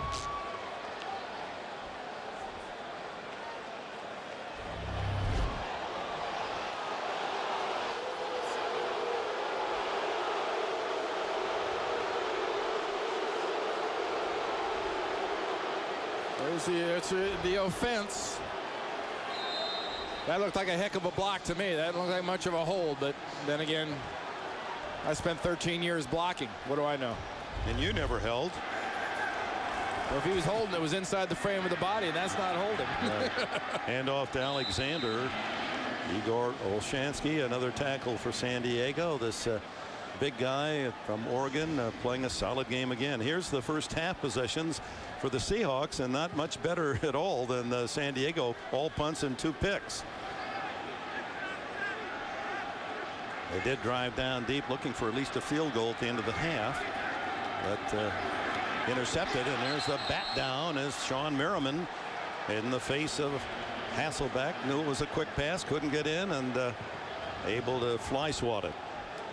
Well, remember, this is a team in Seattle that needs to win this division, needs a win to win the West, or a San Francisco loss. And right now, the way they're playing and the way the timing isn't, they're going to have to hope they back into it with an Arizona win over San Francisco, because Sean Merriman and this defense isn't about to give up much to Hasselbeck in this offense. Second season. He's only 22 years of age. He's got 2 sacks today and 14 and a half on the season. Last year's a rookie with 10. Throw into the flat is to Dion Branch, and Branch skips out of bounds for the first down at the 41-yard line. In front of Antonio Cromartie. I have a question as to whether or not he got both feet in. Check out on the catch. Got to have the possession before the feet hit. He dragged that right foot. He left that rubber mark, tire mark there. This surface, the artificial carpet with ground rubber, giving it its bounce and support, and it does help officials, because when you drag that foot, you leave a trail. You see the spray. Yeah. The spray. And I tell you, this is a different field. I mean, there is more, and I know you can see even on the camera here, you can see a little bit of a dark twinge to the green. There's more of that black ground up tire or rubber on this field than normal artificial field. 3 yards for Alexander on first down. Good pressure, and Hasselbeck sacked for the 5th time, and it was Stephen Cooper with Olshansky collaborating on that sack. Well, that was just a stunt inside. You're going to see things happening with the inside of this defense. Check out, I mean, it's challenging for Chris Gray and Locklear, and you've got Cooper coming and Olshansky coming, and nobody's catching anything but an edge. And when you catch an edge on a defender, you don't catch much. Well, they have to be so concerned with the outside rush of Merriman and Phillips that when you concentrate too much outside, you allow that opening up the middle, and that paid off for San Diego. 3rd and long, quick throw, wide open Branch, and he drops his 3rd pass of the game. He was trying to run before he caught it. He knew he should have had it, and the fans let him know as well. Now, you have any questions if you're watching this game as to why Mike Holmgren has been as frustrated and mad at his football team at any time of his coaching career. I mean, it's got to be so frustrating to watch your team do this. I mean, the heck with being on the other end of it and throwing the ball. Imagine being on the sideline and having absolutely no control over it. Branch might have gone through a whole year with the Patriots and dropped 3. There's another boomer by Plackemeier that's going to go all the way into the end zone for the touchback at the 20. 60 yards, 40 on the net, and Deion Branch not helping his quarterback today. Let's build a new internet experience in 30 seconds. From now on, CBS, home of Super Bowl 41. The NFL on CBS is sponsored by Radio Shack. For the perfect holiday gifts, get to your neighborhood Radio Shack today. And by Heineken. It's all about the beer. And welcome back to Quest Field, and happy holidays, everyone. Big night for the kids. And Mike Holmgren not in a holiday spirit. Yeah. Those cheeks aren't red from the cold like Santa's. He is a bit miffed. That's the official, apparently, that threw the flag on the kickoff return that cost Seattle a touchdown. From the 20, Tomlinson gives on the reverse to Jackson. And Jackson loses yards back to the 18 as Julian Peterson was all over it this time. Well, speaking of Christmas Eve, tomorrow night, Christmas night, CBS has the gift that will keep you laughing all night. 3 hilarious episodes of How I Met Your Mother.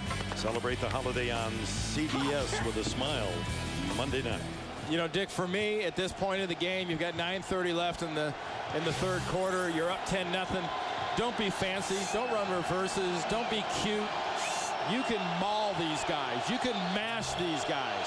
Let your offensive line and your great blocking fullback just take the heart out of their defense. Tomlinson is out in the slot, and then they give to Turner, so they bring both running backs in, and Turner gets nothing. They thought maybe as a decoy, Tomlinson playing in the slot, and he was in that position, remember, against Denver in that night game, and streaked with a pass for a touchdown, but the play was to Turner. Yeah. There's times to be creative and there's times to be cute. I just don't think this is one of them. You had that long drive with those 2 or 3 big runs before because you physically came off the ball and took the defense out. 3rd and 9. McCardell to the left, Jackson to the right. Antonio Gates split on the right side.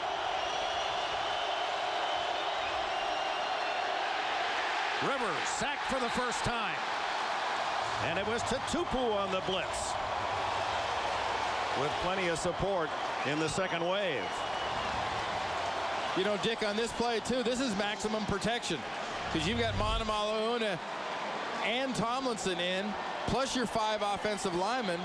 I mean, you've got about as much in the way of protection as you're going to get, and they just bring an extra guy into Tupu, and perfect timing by Lofa Tupu on that blitz. Only had a half sack all season long. He was disappointed in that after a 4-sack season as a rookie.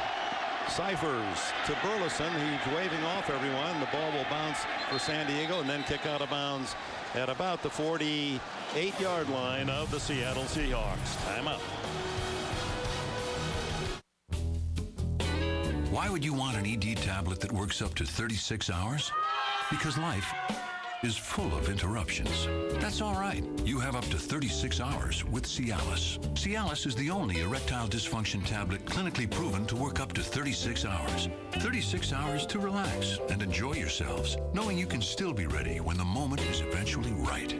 Tell your doctor about your medical conditions and all medications, and ask if you're healthy enough for sexual activity. Don't take Cialis if you take nitrates for chest pain, as this may cause an unsafe drop in blood pressure. Don't drink alcohol in excess with Cialis. Side effects may include... Happy holidays from Seattle. The rain continues to fall as it has throughout the entire game. Seahawks can clinch the division win, the NFC West with a win, or a 49er loss. San Francisco trailing by 10 at Arizona as we speak. Alexander, the tailback. First down from the 48. It is Alexander, and he's caught the line of scrimmage. Sean Phillips with the tackle, a 2-yard gain. You know, last time Seattle had the ball, it all sort of started with that kickoff. Remember, I mean, the holding penalty called back, the kickoff by Burleson, the kickoff return by Burleson for a touchdown. And then you got Merriman knocking down a pass, and then you've got a sack on Hasselbeck. Then you have a drop by Branch. You know, Mike Holmgren going crazy. Oh, hit as he throws the ball, and it's almost intercepted by Cooper on the deflection. And the charge through was Jamal Williams, who got his hands on it, as Hasselbeck got hit again as he threw. If that foot goes in the ground, the ball's not gone, you're going to have an issue. And even sometimes when the foot gets in the ground and you go to throw it, you'll have an issue. But when you don't block Phillips, this is about the 4th or 5th time today they haven't allowed for one of the outside linebackers. It's been Sean Merriman most of the time. That time it was Phillips. Phillips has 11.5 sacks and 4 forced fumbles. Merriman now with 14.5 sacks and 4 forced fumbles. 3rd down and 8. Over the middle, and it's open to Ingram, and there's a sure-handed catch, and the fans like it. They've been frustrated. Baoju, safety, made the tackle. Yeah, I don't know how this particular drive is going to come out there, Dick, but Seattle and their fans owe a big thank you to the San Diego Chargers for trying to be too cute in that last possession. They had a chance to really take some time off the clock and add to that 10-0 lead. And right now, this offense, it starts getting a little confidence. They will be dangerous. Ingram with his first catch since missing all that action with the thyroid condition. And it's Alexander plowing straight ahead into Jamal Williams and company. Ingram now with 45 yards on 3 catches today. Plenty of time. 6:45 left in the 3rd quarter. 10-0 San Diego here in Seattle. 2 first-place teams in this battle. The Chargers, with the Indianapolis loss, have assured themselves an off week in the first round of the playoffs, but they're looking for home field. But with Baltimore winning, they need a victory to make sure that Baltimore doesn't capture that home field throughout. Hasselbeck under pressure, throws incomplete. Intended for Deion Branch. Covered well by Quentin Jammer. That was all about the pressure, Dick. I mean, Hasselbeck had to get rid of that ball. Indianapolis won the AFC East, or check that, the New England has won the NFC East with a victory today. That's 4 straight for the Patriots. Indianapolis lost. That's the biggest shocker of this day to Houston. And Baltimore beat San Diego earlier. So head to head, if they finish with the same record, Baltimore would get the home field advantage throughout. I don't care what anybody says. You can call it mediocrity, parity, whatever. I love everybody being in it in week 16. Look at the hole here. Alexander to the 15, the 10, the 5, touchdown.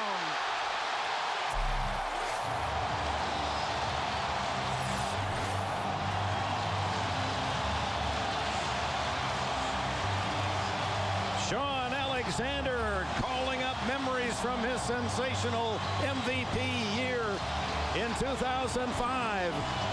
Rips off a 33-yard touchdown run. And it was over that left side where he did so much business before. Nice job by Jones. Excellent job by the rookie Sims. And a lot of speed and power from Sean Alexander. Josh Brown to try the extra point. And it's a 10-7 game here in the middle of the 3rd quarter. 52 yards in 6 plays for the Seahawks. A good defensive stand. They get field position on a short kick. And then Alexander with a huge hole. And he gets to full steam on his way 33 yards for the score. Here are the 2 key blocks right here. Sims and Walter Jones, the left guard, left tackle. This is how you make a star make the other team pay for being cute. In return, you just go right at them. That's exactly what the Chargers should have done last time they had the ball. That's what they get in return out of Sean Alexander. Alexander's 5th touchdown run of the season. Yeah, I think his foot's okay, too. Only the 6th rushing touchdown for the Seattle Seahawks as a team. And remember, a year ago, Alexander setting the NFL record as he had 27 rushing touchdowns and 1 with a catch. A nice matchup. Last year's MVP on the right, probably this year's on the left. And Alexander did mention, remember about his x-ray, he goes, you know, my foot isn't really healed. It's not going to be completely healed till sometime this offseason. It still kind of looks broken on the x-ray. Didn't look broken there. Well, trying to break the hearts, though, of the Chargers as Turner takes it on the goal line. Following blockers and hit in the open field by Jimmy Williams. And what a tackle, because Turner had blockers in front should he have made that corner. And the spirit of this 12th man in Seattle has really come to life in the third quarter. Next Sunday, NFL on CBS. We can't give you any times because we're going to hand-pick our doubleheader with playoff impact featuring the games listed here. Lots of good ones. Check local listings, beginning with JB, Dan, Shannon, and Boomer on the NFL Today, here on the home of Super Bowl 41, CBS Sports. Every one of those games you saw has playoff implications. Rivers and the Chargers start at their own 18. Neal and Tomlinson split behind Rivers. Rare time, Neal in motion. And charging into the offensive line, Bryce Fisher. Was he drawn? But he looked like he came off the ball first. Neutral zone infraction. Defense number 94. Moving into the neutral zone that caused the offensive false start.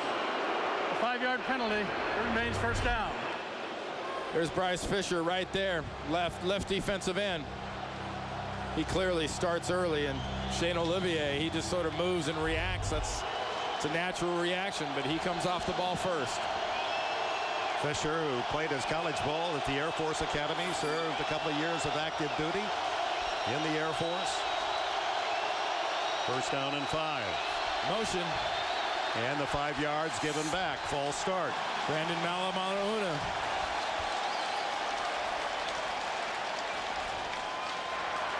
False start. Offense number 70. 5-yard penalty. I'm convinced this is the noisiest stadium in the league. They've got me convinced as we look at the NFC playoff picture. The Bears are home free. New Orleans Saints, what a big win against the Giants today. Cowboys and Seattle, those are the division leaders, with the Eagles and still the Giants in the best position for the wild card. Deafening.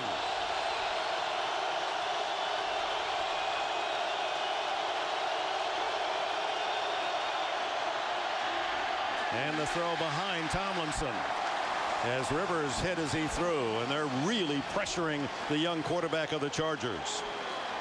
Well, it's such a disadvantage for the offensive line in this kind of noise.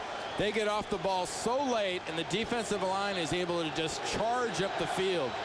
Both Fisher and Wistrom are pinching from the outside, and the defensive tackles like Bernard are collapsing the pocket right in Rivers' face.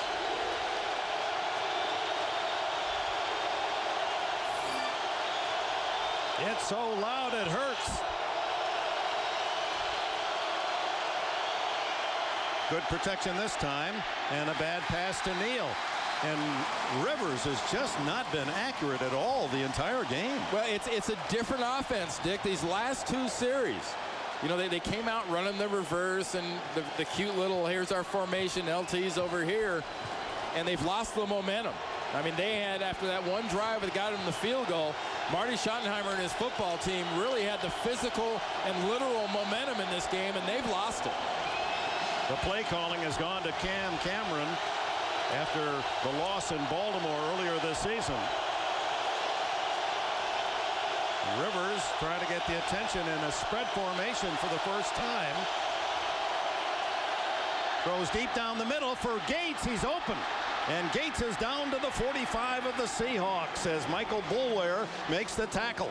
Well, they protected Rivers well, and with 3 wide receivers to his left, then they slip Gates down the field.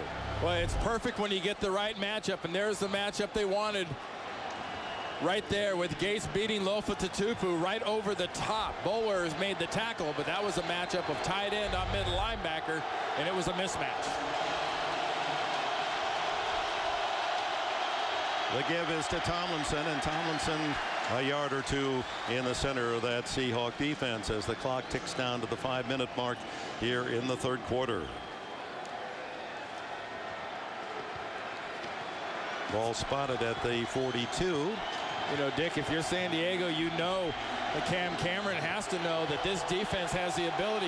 They've already done it twice to give up big plays on the running game. Be patient. You have to be willing to take that 1 or 2 yard gain because you're going to get a 30 or 40 in there too. Nick Hardwick, the center, the Pro Bowler, is left for field. Corey Withrow is now snapping the ball for the Chargers on 2nd down and 8. The quick throw. It is complete to Jackson, and the rangy 6'5" wide receiver has a big catch and another first down inside the 30. Kelly Jennings, who's playing for the injured Marcus Trufant, made the tackle. Wonderful release by Phillip Rivers. Nice and quick, and just zips it out to a huge wide receiver target. Vincent Jackson, by 1980s and 90s standards, is a tight end. Now he's a real good wide receiver. 6'5" and 241, the number 2 draft pick a year ago out of Northern Colorado. 4 minutes to go in the 3rd quarter, first down. Tomlinson into the middle of that Seahawk defense, and it's been stingy inside all day. The yardage that Tomlinson has made is when he's been able to get outside, and that 62-yard run in the 2nd quarter, setting up the only touchdown for the Chargers, as eventually Rivers hit Vincent Jackson with his only completed pass of the entire opening half. That for a touchdown. Hey, this is the kind of performance out of Phillip Rivers, though, that really lends you to believe why Marty Schottenheimer and this organization love this young man. He is so mentally strong. He could care less about bad stats. He's going to make you play on the right plays. 2nd and 9. The pump, and then the throw underneath is complete for short yardage to McCardell, who's had a quiet day. And in fact, McCardell, who is working on about 860 catches in his career, this year has 32. That makes 33, but no touchdowns. Well, he's become kind of a possession guy in this point of his career, especially with guys like Antonio Gates at tight end and Vincent Jackson at wide receiver. I mean, plus you look at what Floyd's done and everyone else at the wide receiver position for this football team. 3rd down, a short 6.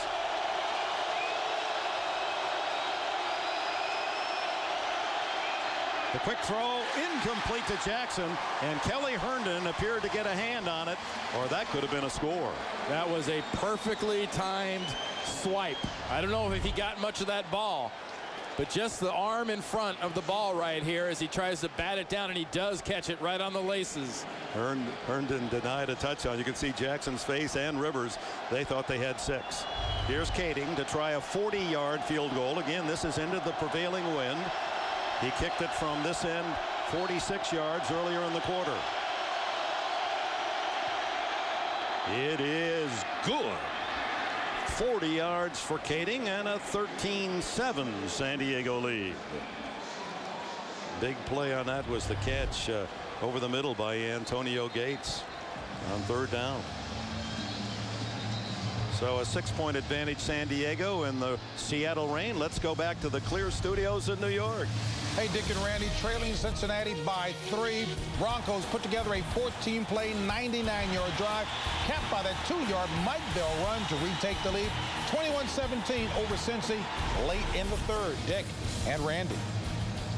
Yeah, it looks, JB, as if there's a little snow falling in Denver. What a surprise. Yeah, add to the 3 feet they got this weekend. Earlier this week. Here's Nate Burleson, denied a 96-yard kickoff return for a touchdown on his last opportunity with a holding call that Mike Holmgren was furious about. Holmgren talking with his quarterback, Hasselbeck. Well, it looked like on the sideline, Hasselbeck was moving around doing a few stretching exercises, like that knee was bothering him a little bit. If you're San Diego, if he shows any sign of being a little bit slow of foot, you keep attacking him. Seneca Wallace, who subbed very well for Hasselbeck when he sat out the 4 games, would be the backup quarterback. Kading high and into the wind, dying short to the 15. Burleson again trying to get outside, does, and finally Cromartie bumps him out of bounds across the 30-yard line. He's taken some punishment, Matt Hasselbeck, today. 5 sacks for San Diego. And Dick, it started from the get-go. This is the first pass he tried to throw. Sean Merriman was all over him, and it's been Merriman, it's been Olshansky, it's been a little bit of Phillips, it's been Jacques Cesar. a little bit of everybody, but you know, it's the best way to attack this offense. If they're not going to pile it in and run it, you attack the quarterback because they want to throw. There's the pump fake and batted down by Merriman again. That's 2 that he's knocked down. Can't get to Hasselbeck for the sack, but he's very athletic and agile, as you can see, to get in the air and fly swat another. Well, Merriman's working against Stevens, and Stevens actually releases him to go out for the pass that he blocked. That was close to being caught by Merriman. Yeah, I mean, the guy's an amazing athlete. He paid the price for a series of dumb decisions, no doubt, when he had a suspension, but he's been awarded a Pro Bowl berth, which many people have got a few issues with. And off to Alexander, who gets the 34. In fact, Charlie Casserly on the NFL Today said that the owners and coaches are trying to form some support for if a man is suspended during the course of the season for a violation of the substance abuse policy, that he disqualifies himself from the Pro Bowl. I would vote for that. Well, it's not so much the substance abuse, it's a steroid policy. Because substance abuse isn't viewed as cheating. It's that the steroids policy is viewed as cheating by the Players Association, and I think they would get a lot of support for that. So you're saying alcohol or marijuana or drug, you wouldn't be right. suspended, but steroid use you would. Hasselbeck doesn't like the way this one's set up, so he calls time with 1:30 left in the third quarter. Well, Merriman took his punishment. He used some of that time to go to New Orleans and work with charitable efforts. He apologized to his teammates. He says, I think I've learned my lesson. He hasn't been too charitable today. No, that's a different matter. Well, Lights out. Maybe he has. He has been handing a lot of stuff out. Beatings. Look at the quickness. Down on his feet, off his feet, gets up, able to make plays. You know, the nickname for Merriman since college is Lights Out, because he even in high school would there'd be lights out for the men he hit. Kind of a metaphor for what happened really here in Seattle a week ago Thursday, when they had a tremendous storm, over 1 million people without electricity. The Seattle Seahawks, Holmgren said on Tuesday he had the team meeting and it was in a dark room. He said, I think my players were in there. I thought I felt them in there. Couldn't see it. Hasselbeck over the middle. Almost intercepted by Donnie Edwards again, and as he come close on a couple of occasions today, as DJ Hackett the intended target, and on third down incomplete. Here comes the Seattle punting gang. You know, Donnie Edwards is one of those guys, Dick, that always finds a way to make a play.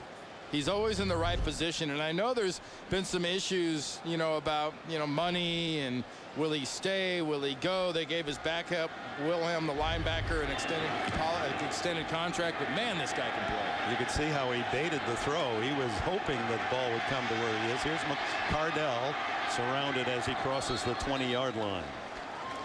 And we remind you that tonight on CBS begins, of course, with America's #1 news magazine, 60 Minutes, and that'll be followed by Cold Case. And then it's a CBS Sunday movie you'll want to see with the family. A Very Married Christmas tonight on CBS, America's #1 network. Yeah, we wish all fans here and those of you that are making a trip over the Christmas holiday, safe travels. What a great time to hug the ones you love. And Tomlinson, as he lines up at tailback, that was his answer to us yesterday. What are you most thankful for? He takes the handoff, good cut to the 25, and he thought it was a very thoughtful pause by LT, and he said, love. He said, the love that I get from my wife and my friends, the fans, my teammates. He is such a sensitive young man to all that's around him, and empathetic as well. He cares about everybody. But here's a guy at a home game, Dick. He'll stay after the game, hand out wristbands and shirt and stuff to the kids and the people around. Then he'll go out and he'll go to a local restaurant with 10 or 20 of the disadvantaged kids that he hosts at the game and have a meal and just hang out with kids. 2nd down and 7 for Rivers. Deep down the left sidelines for Jackson. Broken up beautifully by Kelly Jennings. Jennings playing for the injured Marcus Trufant. And he makes a good play, the rookie from Miami of Florida. Perfect play by Kelly Jennings. Just gets that hand in there to to deny Jackson, because Jackson he's open, and he's been open a lot today.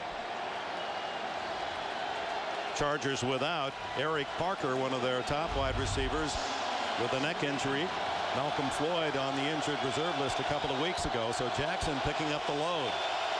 3rd down and 7. This crowd is loud, and they know this game is far from over. Final seconds and a snap bobbled by Rivers and down at the 15, and that probably the final play of the 3rd quarter.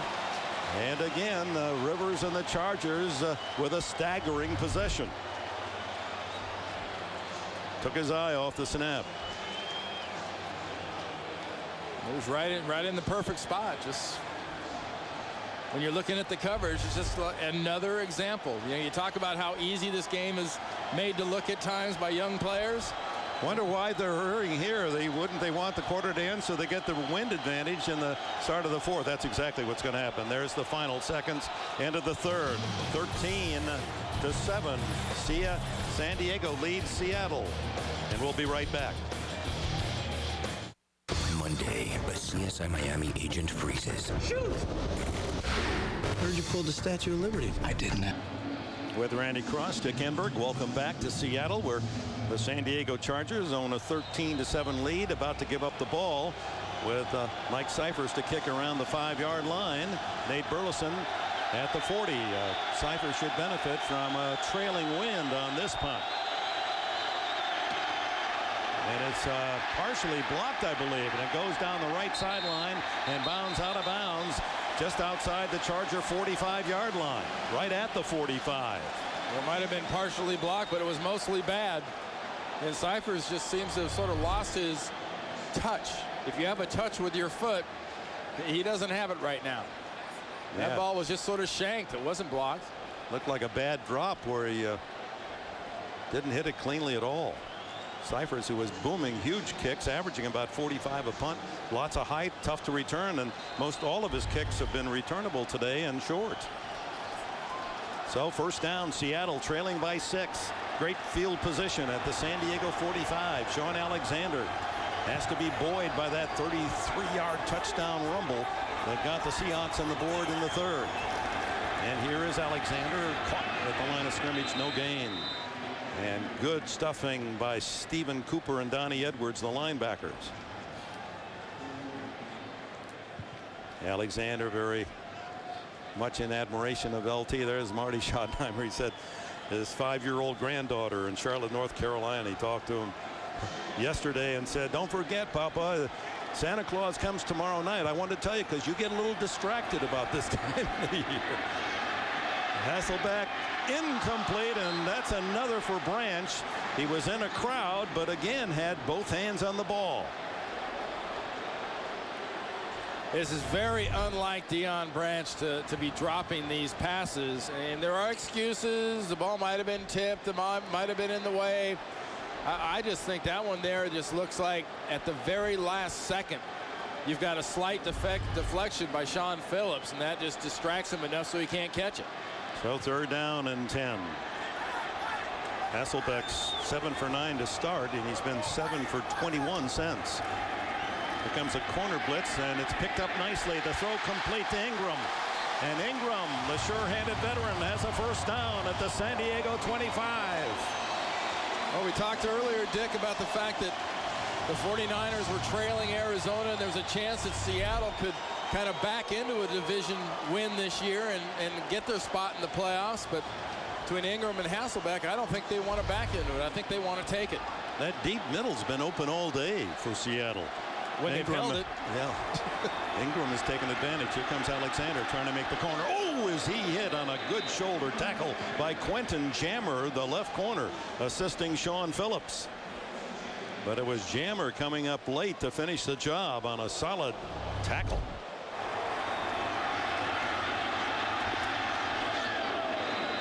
That was the pad popper. Jammer, who's had his best season, the #1 pick out of Texas back in 2002, has 4 interceptions to lead the Chargers. 2nd and 10. Hasselbeck changes his back, splits them. Alexander and Strong. Pumps once. under some pressure, throws incomplete, and a flag down. Yep. There was some manhandling by Drayton Florence on Deion Branch. Contact before the pass arrived. After that pump, you saw that the only place Hasselbeck could put the ball would be where he could have to go through him. Defense number 29 penalizes the spot of the foul and a first down. And that's an excellent job by not only Hasselbeck, but also Deion Branch. Watch him position his body. Puts himself between the DB and the ball, and Drayton Florence had to go through him to get to the ball. And with the penalty, the Seahawks have it 9 yards away from a go-ahead touchdown.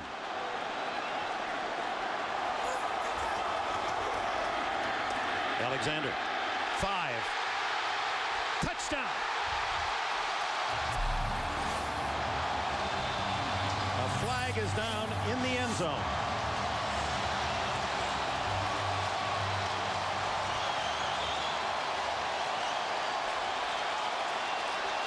I didn't see any undue celebration. Maybe there was an illegal block right on the goal line. Well, if there is anything that might be called, Sims, the guard. During the run, personal foul, grasping the face mask. Defense number 48. They will penalize 15 yards on the kickoff. Play results in a touchdown. Well, that's a double bite against the Chargers. Not only a go-ahead touchdown, but 15 yards farther upfield on the ensuing kickoff for the Seahawks. Just a wonderful job of blocking and persistence. Because you've got the persistence, you've got the blocking, and right there you've got the face mask that'll be added onto the kickoff. And Alexander now over the 100-yard mark as Josh Brown adds the extra point. And Seattle's in front for the first time today with 12:58 left in the fourth quarter. Alexander again.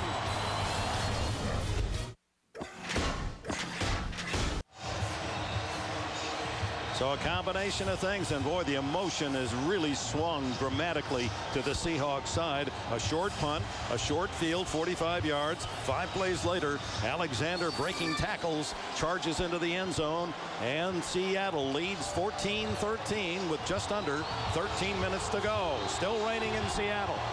Boy, it's a happier crowd now as Brown just will kick this one out of the end zone as he booted the ball from the 45-yard line. Remember the face mask penalty on Alexander's touchdown run. So San Diego will start from the 20-yard line. Time out. The Seahawks fans love it in the lead. The NFL on CBS is sponsored by Bristol-Myers Squibb Sanofi Pharmaceuticals Partnership. MasterCard.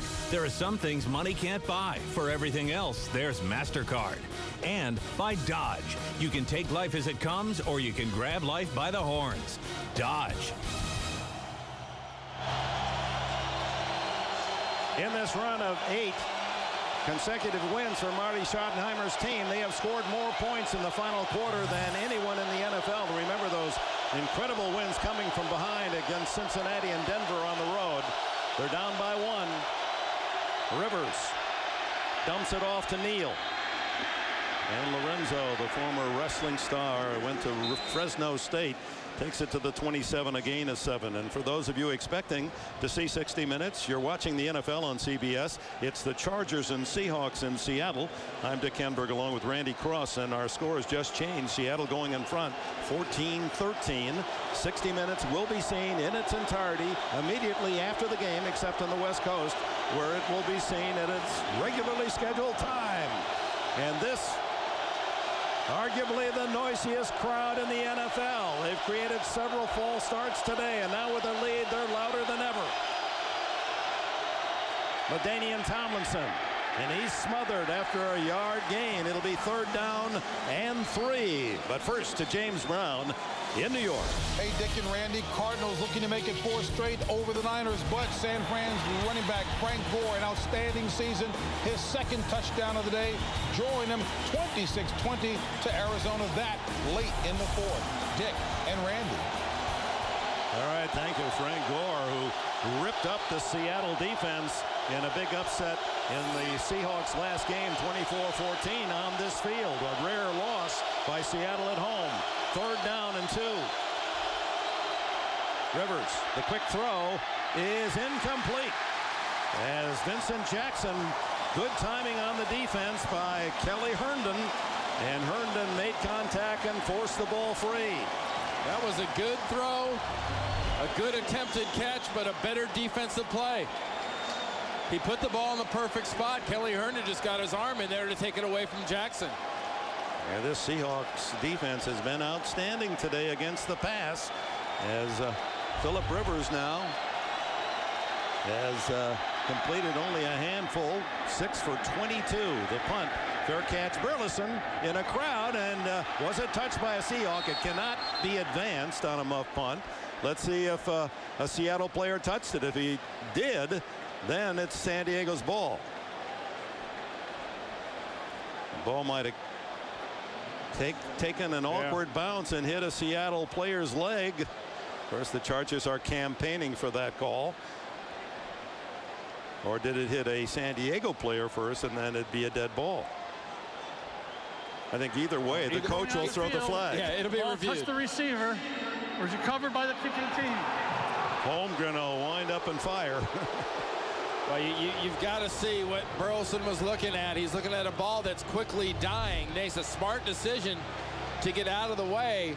Tries to catch it. That ball first hits the Charger. It hits Turner first. See, it's touched by Turner. Or does Burleson touch it on the attempted catch? No, it didn't look like he touched it. Look to me. No, it looks like it misses his fingers, but it hits Turner on the rebound. And there is Holmgren's challenge call. There's no movement as that ball comes down, though. There's no movement in the fingers. That's what you have to look at. See the fingers? The fingers stay extended. He never even gets a chance to brush that thing. Doesn't change the flight of it.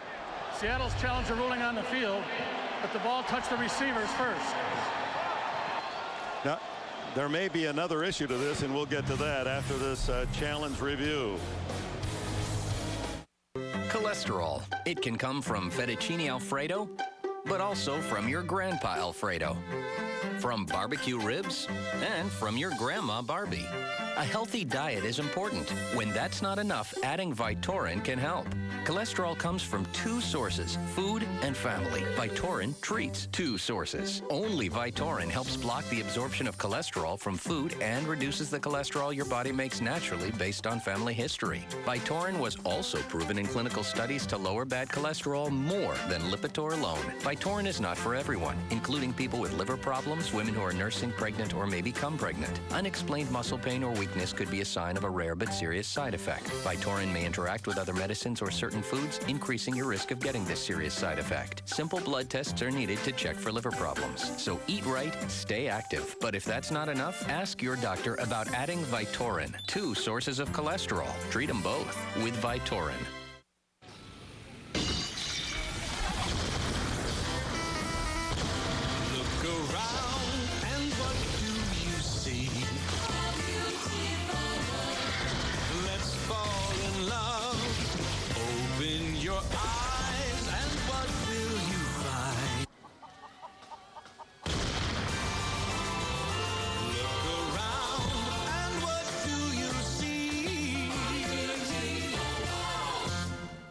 Seen the stars dance, but you've never seen them fire! Do this. They're real celebrities. Eric Estrada, Wee Man, Jack Osborne, LaToya Jackson, Trish Stratus, who become real cops. Oh, wow. This is the wrong way for me to be looking. Armed and Famous, a new reality series. CBS Wednesday, January 10th.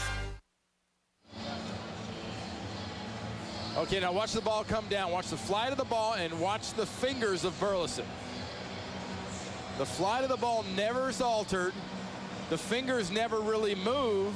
The first thing it hits is Turner. So the ball there is touched. That's what they refer to in the old book as an illegal touch. Now the return team can pick it up and run with it. Listen to the roar now. The ball touched number 33 of the kicking team. That's an illegal touch at the 38-yard line. First down. Yeah. That's like opening that present you've been looking at with that big red bow. I can't wait to see what's in there. Well, they couldn't wait for the call, and it appeared to be a very proper one. Now the illegal touches, once Turner touches the ball, the Seahawks actually could pick it up without jeopardy. I mean, they could do whatever they want with it. They could run around, they could fumble it, they could do a lot of stuff, but 33 Turner, the ball comes down and it comes up and hits him in the leg. And when it comes up and hits him in the leg, it's touched right there. The ball is right at that spot is where it is down. It doesn't matter if Burleson grabs it and fumbles it. Once it's touched like that by the kicking team, it is down. And this momentum has swung heavily to Seattle at the moment, leading 14-13. They give it to Alexander. And Alexander, boy, he had a running start there, didn't he? If he had any kind of a hole, but it closed after a couple of yards. Meanwhile, the 49ers, we understand, have lost their game in Arizona. So regardless of the outcome here, Seattle has won the NFC West. They're in the playoffs, but they're looking for more than that. 14-13 they lead with under 11 minutes to go. 2nd and 7. Hasselbeck for Branch. Nice defense from Jammer. Using your head. Literally. He had him covered, hands, feet, and helmet. Yeah, nothing hit but lightning bolt on this one. It just bounces right off the top of the helmet. And off the hands of Branch. Wow. So 3rd down, 7. Seattle. If there's a Seahawk, Dick, that's in need of retribution, it's got to be Deion Branch. He needs that second chance that Shannon Sharp was talking about on the pregame show. He's the top of your screen. Ingram, who is the sure-handed veteran, looked to be moving forward on the snap, and Hasselbeck's going to scramble and does a good hurdling job for a first down.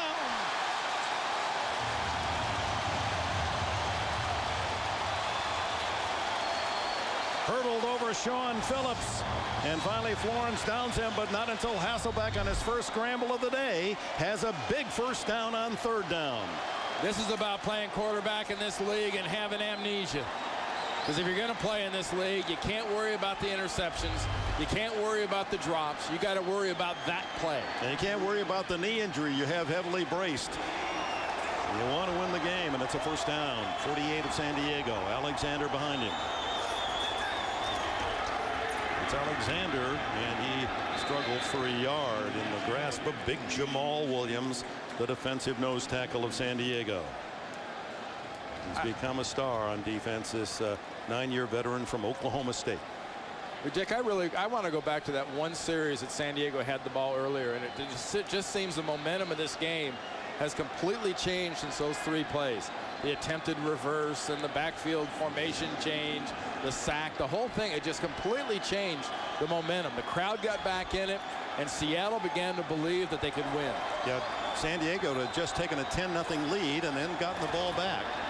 The throw over the middle, complete, and Branch has this one. First down at the 35. Quentin Jammer, the tackle. And it seems to beat on the ground saying, thank you, thank you, thank you. For those of you who have just joined us, Branch has had a tough day. He's had about 4 drops. Remember that movie, Little Giants? There was the wide receiver in that one that couldn't catch. He was always looking at his hands going, why are you letting me down? 4 catches, 44 yards. Quick huddle, and then it's Alexander spinning up the middle and then rejected at the 33-yard line. A reminder, 60 Minutes will be seen in its entirety immediately after our game here in Seattle, except on the West Coast where it'll be offered at its regularly scheduled time. Alexander with good second effort picked up a strong 3. And now, as you can see in our stat tracks, 114 yards, 2 touchdowns. Seattle had only 2 rushing touchdowns the last 11 games, but 2 on this afternoon by Alexander. Locked down to the 8-minute mark. Back to Sean Alexander. And a good tackle in the hole. Linebacker Cooper filling. Well, Randy's crosstalk previewing what we might see today. Christmas spirit. And early on, it was naughty from Seattle. It really was, but nothing naughty about this team in this second half, especially this 4th quarter. And LT has done everything he could do to be sure that they're going to be home for the entire playoffs. They already know they'll be home for the first playoff game, and they'll have that bye week. Sean Phillips being helped off the field, holding his left hand and wrist. Play stopped at 7:46. Indianapolis losing to Houston today, so San Diego benefits from the Colts loss. They know they'll get a bye in the first week of the playoffs as AFC Western champions, and Seattle with San Francisco losing earlier today. They are the NFC West champs again. Alexander on the draw. Look at him battle for yardage to the 20. Yeah, they stand and cheer. Well, they're back into field goal range. This is about making a point. This is about being physical, but it's also about the clock. They're staying in bounds, they're running the ball, and they're staying dedicated to Sean Alexander. And this is a Seahawks team this fan base hasn't seen much of this year. And with that yardage, Alexander has passed LaDainian Tomlinson by 4. 127 yards for him, 123 for LT. And what an effort. Why not give it to him again? This time trapped in the backfield for a yard loss as Williams and Olshansky penetrated along with Jacques Césaire, the front three. Clock ticking down to 6.5 minutes, and they're icing LT as you see the rain continues to fall as it has since the warm-ups. You know, there's only one stat that both these guys really care about, and to their credit, it's absolutely true, and that's winning. You can give them all the awards and the yards and everything else they want, but if it's about their team winning. That's why you got to admire both these running backs for being such great teammates. Hackett and Ingram to the left, and then they run right with Alexander. Cuts back, and there's a lot of room over there. 15, and what a good open field tackle by Drayton Florence. Florence able to submarine make the stop, save a touchdown. Did you see Hasselbeck? You got to watch Hasselbeck. It was so funny. Hasselbeck comes through, hands off the ball, and then he's going to carry out the fake going backside, and suddenly he goes, hey, I'm a lead blocker. Look at him up there. He's trying to get in front. He's going to make a block. He's going to lead him into the end zone. Well, he was one man away, if not for Florence, of hitting the trifecta, his third touchdown. Florence saves the score and brings up 3rd down and 5. 11th play of this drive and consuming a lot of time, down to 5:20 left in the 4th quarter. 3rd down, and Mo Morris now in, and the handoff, no. It's Hasselbeck throwing the ball toward the end zone, incomplete. His arm was hit. Jeremy Stevens, the tight end, was open, but Hasselbeck just couldn't get full arm release on his throw. Well, Cooper and a whole list of others get into the backfield on this play, and it almost looked like Hasselbeck was trying to throw it away, but he was trying to get as much on it as possible. Cooper got there first, and he's the reason that the ball was thrown away and thrown out of there the way it was. And you see, and good for San Diego it was, because Stevens was wide open. 33-yard attempt by Josh Brown to make it a 4-point lead, and he hits it right down the middle. Seattle 17, San Diego 13.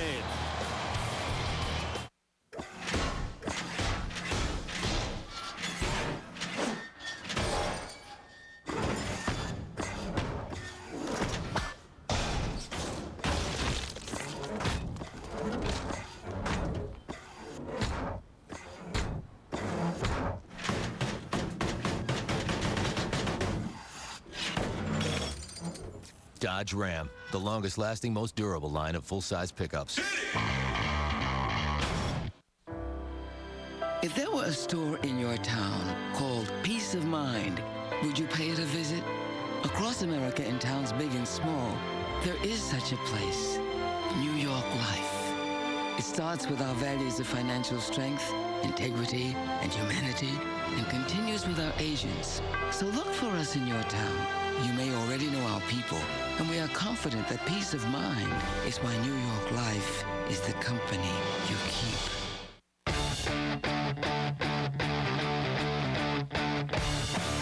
Sprint gives you the power to preview and download over 1 million songs at the Sprint Music Store.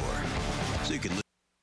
The NFL on CBS is sponsored by Lowe's. This year, there's no place like Lowe's for the holidays. Lowe's, let's build something together. And by Sprint. Be a better fan with NFL Mobile, only from Sprint. Power up. Still precipitating in Seattle as we remind you 60 minutes coming up at the conclusion of our game in its entirety except on the West Coast. Well, that was a 6-minute 8-second drive consumed by Hasselbeck and company, and 33-yard field goal the result. Josh Brown to make it 17-13. 13 points is the lowest total for San Diego this year. They scored only 13 in their loss in game 3 in Baltimore, 16-13. They've only lost 2, both by a field goal. They trail by 4 now with 5 minutes left. Turner to the 30 and wrestled down by half a dozen Seahawks, led by Lance Lowry. And Phillip Rivers. Here's this all but a rookie. He had 2 years on the sidelines behind Drew Brees, and this his first full season, earns a trip to Honolulu. His numbers have regressed as the season has worn on, and he's had a tough day today. 99 yards is all he's been able to collect, passing on only 6 completions. Let's see what he does. He's rallied his team from huge deficits against Denver, and at Cincinnati. Here's an opportunity. Tomlinson and Neal behind him. Plenty of time. San Diego has 2 timeouts left. Pump fake. Throw down the middle. Complete to Jackson at the 44 of Seattle. And a first down there in front of Kelly Jennings. Excellent protection. Good firing of the ball by Phillip Rivers. And hey, I'll be honest, if he's a Pro Bowl quarterback, he makes a difference here in the 4th quarter. He can prove right here it wasn't a team award. Right here's the time you prove to everybody out there that doubts if you're a Pro Bowler that the award is yours and not the Chargers organization's. 21 yards on that first down throw to Jackson. LT sprints through a hole, staggers forward, and the grasp of Lofo Tatupu, and a flag is down. Ron Winter with the call.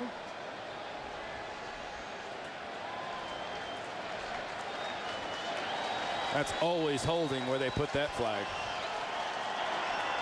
Holding. Offense number 85. A 10-yard penalty. Remains first down. Antonio Gates, the tight end, guilty of the hold. And Phillip Rivers, it's been one of those days, Dick. It's just last week was frustrating. They were showing him things he hadn't seen, and I'm not sure if that's the case today. He's just gotten some pressure maybe like he is not familiar with, and he's just been a little off. Down and 20, and here comes the volume. These fans, the 12th man in Seattle.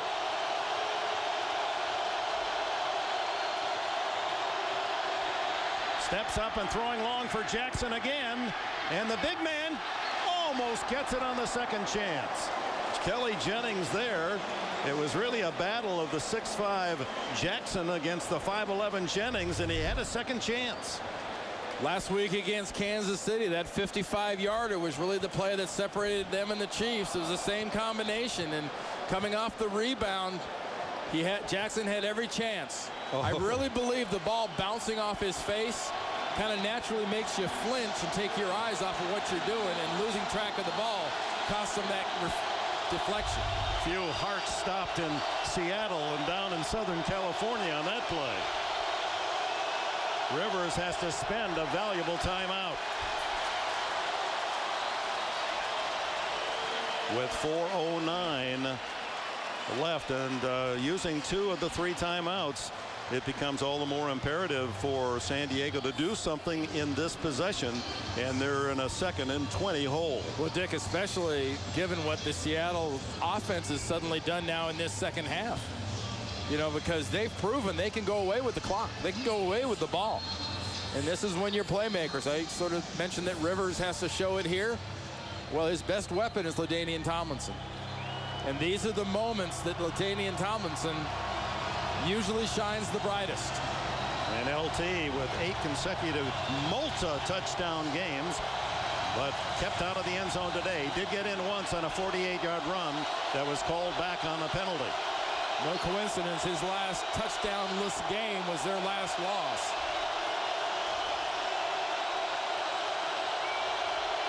Second and 20.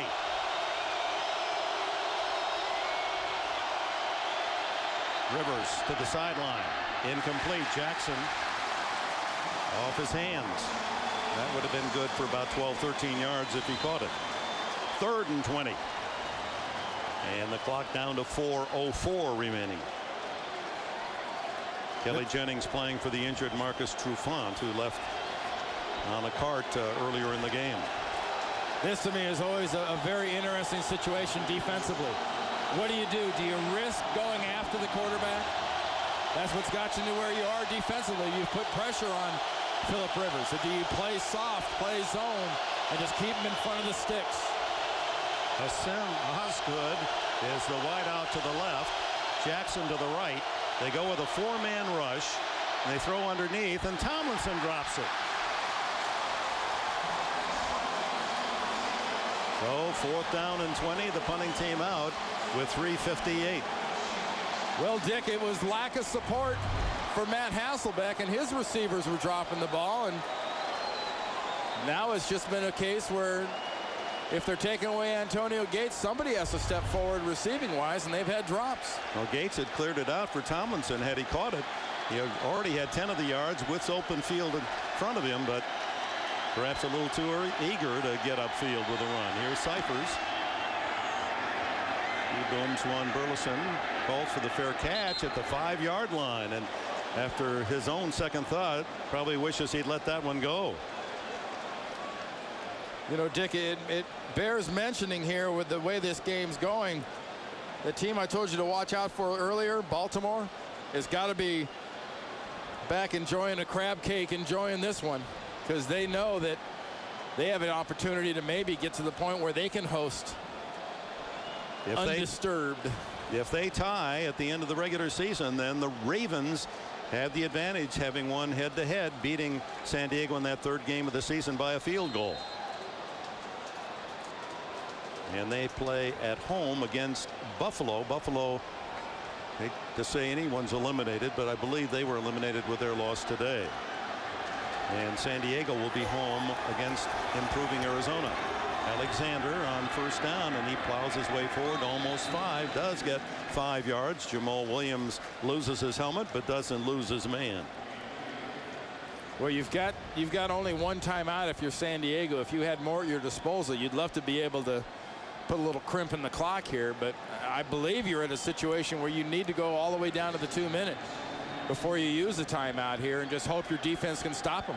And the veteran Hasselbeck will use his full complement of time. He hasn't broken huddle, and it's down to 13 seconds on the play clock, and a 1st down of any kind would be disastrous to the Chargers' hopes, and Alexander has been moving the pile. 1 second on the clock. Alexander protecting the ball, gets a yard to the 11. Ryan Bingham, the nose tackle, defensive tackle from Nebraska, makes the stop. 60 minutes to follow at the conclusion of this game. I know many of you around the country in the eastern Midwestern time zones tuning in. A very long game here in Seattle in the rain. 2 first-place teams with so much at stake. Seattle has wrapped up the NFC West earlier when San Francisco lost. Marty Schottenheimer's Chargers, they've won the AFC West, and with a loss to Indianapolis have a 1st-round bye in the playoffs, but they were looking for complete home field advantage. Should they lose today with 1 game remaining, Baltimore then would be in the driver's seat for home field advantage in the AFC. And really, especially in this second half, Dick, and if not for the entire game, I think we've seen the Seattle Seahawks a lot of people expected to see for the better part of this season. And granted, Hasselbeck's as healthy as he's been, and the offensive line's about as healthy as it's been without a Hutchinson, who they lost at free agency, without a Robbie Tobeck at center. And I think they've really been able to get the running game going, which makes a huge difference for this organization. This is a monumental 3rd down and 3. If Seattle can make it, then they can all but run out the clock. Jamal Williams got there first, however, and Alexander, despite the fact he was spinning away, there was a second support from Terrence Keel in the secondary, and it stops Alexander short of the 1st down by a yard. Now the clock is running. San Diego will get the ball on the punt before the 2-minute warning, so they'll have the 2-minute warning but no timeouts left. There's a 10-minute spread basically between the play clock and the game clock getting down to 2 minutes. So you take your time here if you're Seattle and just let things go about all the way down to about 2. Holmgren's out with an official. Yeah, that's exactly. Mike's out there. He's saying as soon as that thing hits 2 or 1, then we'll take our timeout. Going to maximize the use right to the 1. Well, they'll take the penalty apparently unless they called it right at 1. He called timeout. Well, not much scoring. These two teams in San Diego, the highest scoring team in the league coming in. Jackson, a 9-yard touchdown catch for 7-0 at the half. Only completion for San Diego the entire first half. And then a big 33-yard run from Alexander. And the spirit of his running as he had 2 tough touchdown runs. An obvious inspiration to his team and to this vociferous crowd. I think if you take something from this game and you've watched it, I believe it's got to be that, you know, Seattle stood up today. Seattle was a big underdog to this San Diego team. Many people think this is the best team in the NFL. And Seattle is standing up to them, and I think it's really got to surprise a lot of folks. Recovered from a 10-0 lead. Here's the rookie, and he sends another beautiful kick. He has been part of the story. McCardell, 35, 40, 41-yard line. Protecting the ball rather than really going after the defense. So with no timeouts, and we're at the 2-minute warning here in Seattle. For a measurement there and do not, and the clock is running. 1:42. They seem disoriented. Rivers spending a lot of time setting his team. Wrong formation. They're wasting time. They wasted about 15 seconds there. It's a first down. Rivers, and then a flag down. And it's a false start.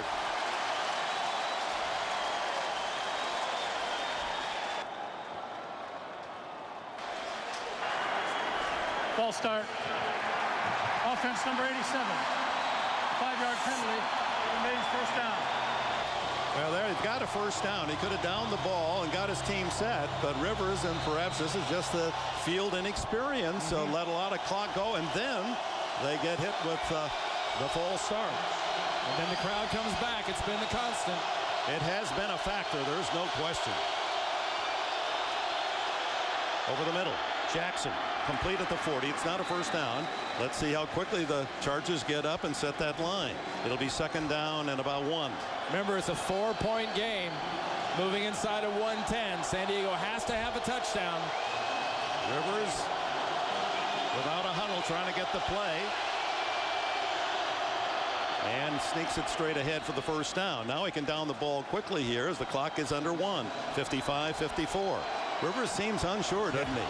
You've got to be here saying kill, kill, kill, kill. Get under and stop the clock. But he doesn't.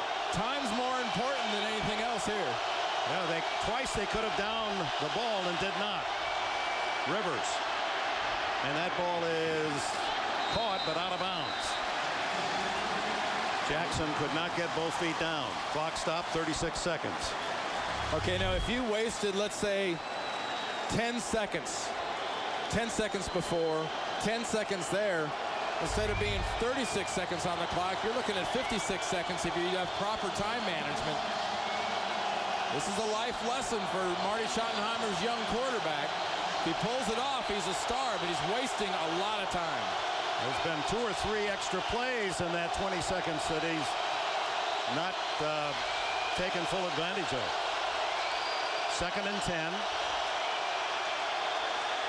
He's going deep. And he's got a man open. Jackson, touchdown. Oh, my, Vincent Jackson. They let him go, and look at the Charger sidelines.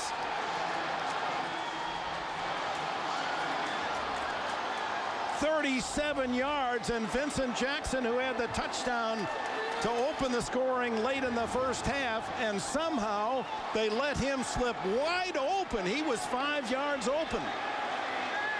Wasted time, but a perfect play. And how on God's green earth you let Vincent Jackson, the only guy that really can beat you deep, get behind you, clearly behind you? I can't begin to tell you. That was a wonderful throw by Phillip Rivers. Great poise, Made that bad clock management a moot point. Yeah, didn't he ever? Went from Shall bad we swallow? Would you like some of my words? I'll cut them up for you, and we'll dice them and try to consume them. I've got a crow right here. I've got to eat a little of, but I tell you, that was just a wonderful play by the offense and an abysmal failure by the Seattle defense. Kading adds the extra point to give San Diego a 20-17 lead with 29 seconds showing on the clock, and Seattle has one timeout. Look at the pocket that forms for Phillip Rivers, giving him perfect protection. Absolutely perfect protection. Just surrounds him, gives him the space to step up into this throw, which he needs to step up into. But you're behind by 3 yards? Kelly Herndon and Michael Boulware were left in the tracks. Jackson straight down the middle. Well, the reason Michael Boulware was taking that break and wasn't starting for a while for Seattle was that very reason. Receivers getting deep behind him. Well, that young man, Phillip Rivers, had the best rating of any quarterback in the fourth quarter in the NFL this season. He punctuated it. We welcome those of you who have seen that dramatic finish with a muffed extra point by Cincinnati, giving the Denver Broncos a 24-23 win. And just as shocking here with no timeouts left, Phillip Rivers finds Vincent Jackson. Look at how open he is, trailing by 4. And with that touchdown catch at 29 seconds left in the game, the San Diego Chargers reclaim the lead 20-17. 37-yard play. Phillip Rivers has that look on him like, what were you nervous about? I never had a doubt. There is a lot of boy in this father of 3, Phillip Rivers. Burleson had a 96-yard kickoff return called back on a penalty, and unfortunately, well, it's surprising they kick it to him. And here he comes across the 25 to the 27. 23 seconds left for Hasselbeck and Seattle to try to return the miracle. Well, with play today, Baltimore won. Of course, these are the division leaders. San Diego and Baltimore battling for home field advantage throughout, and should San Diego lose today, then Baltimore would have the head-to-head advantage. Indianapolis loses at Houston. The big shocker, New England has won the AFC East once again. Denver and the Jets now are in the top position for the wild card in the AFC. And they control their own fate, which is all you can ask this time of the year. Let us take care of our own business. Chargers have a man back at the 50-yard line as they look for the big pass from Hasselbeck. Steps up, looking, and his arm is hit as he throws incomplete to Matt Strong. And Seattle has clinched the NFC Western Championship. That's 3 in a row for the Seahawks of Mike Holmgren, even though they might lose this and go 8-7. San Francisco, having lost, drops out of contention for a playoff spot. Well, Seattle still has a timeout with 18 seconds, and they have about 40 yards to go to get in the field goal range. And they've got a man, Josh Brown, who has made a habit this season of coming up with big kicks in the final seconds. 4 game winners in the final minute for Josh Brown. One a 54-yarder. Ball start. Offense number 62. 5-yard penalty. It remains second down. That will not help Chris Gray with that. Now Brown, to get say a 55-yard kick, they'd have to get down to around the 40-yard line, just inside the 40. About 40 yards from right where they are right now. 41 to be exact. 42 yards. 18 seconds left. Sets up a 53, 54-yarder. And Brown very capable, although into the wind here, going left to right. Hasselbeck being chased, and he's sacked again. That's 6 in the game, and the 3rd by Sean Merriman that boosts his total to 15 and a half. You gotta use your timeout here. And they do, with 7 seconds on the clock. And the ball down at the 23-yard line. See, there's no way, Dick, you're going to get your receivers back to the line of scrimmage. You've got to use your timeout as soon as that's a sack. A reminder, 60 minutes next for those of you in the East and Midwest as we conclude our game here in Seattle. Wade Phillips, the defensive coordinator, and with so much talk about the offensive firepower, and naturally so, the magnetic force there being LaDainian Tomlinson, many have overlooked what a good defensive year Wayne Phillips's Chargers have had. Well, I tell you, in this instance right here, you're going to have probably 5-6 guys 40 yards off the line of scrimmage, but you still have Phillips, you still have Merriman, but you can get a good pass pressure here. Here's the pass complete out to Deion Branch, who hits the sidelines and out of bounds across the 40. 4 seconds. So this, unless there's a penalty, will probably be the final play of the game. And here's where Hasselbeck, unless they've got one of those 8 lateral plays in store, is going to crank it up and throw it as far as he can and hope to get a carom to a fellow teammate and a freak touchdown. Yeah, what you really want here is twofold. Like you said, the hook and lateral and the Stanford band come on the field and everything else, or you want a defensive penalty because the game cannot end on a defensive penalty. Chargers all the way back to the 25-yard line with their back defense. Hasselbeck steps up and he's hit as he throws. A wobbler, batted in the air, and then a second by Clinton Hart, who had 2 interceptions today. And the game comes to a conclusion in Seattle, and the Chargers steal the win 20-17 with a last-minute touchdown from Rivers to Vincent Jackson. Coming up next, it's 60 Minutes, Cold Case, and a fine holiday movie, CBS movie, A Very Merry Christmas.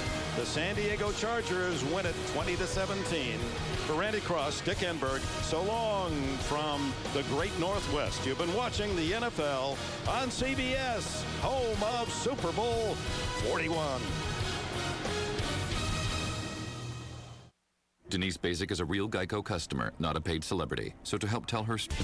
Good afternoon, football fans. I'm Jim Hill. Sports Central Sunday is coming your way next. You just saw it live right here on CBS 2. The Chargers stage an incredible rally as they stun the Seahawks in Seattle. Complete coverage is coming up. All your Week 16 scores and highlights, the updated playoff picture and analysis from Steve Hartman and Eric Dickerson. And we're still shaking our heads about that game, right? And it's all next on Sports Central Sunday. Hello, football fans. I'm Jim Hill. Thank you so much for joining us on this Christmas Eve edition of Sports Central Sunday. As always, Steve Hartman, Eric Dickerson, and I are here, and we still having trouble believing the way that game ended. I just can't believe it. There's going to be some secondaries. It's going to not get a lot of sleep tonight, that is for sure. It's been a wild day in the National Football League, so what do you say? Let's get started.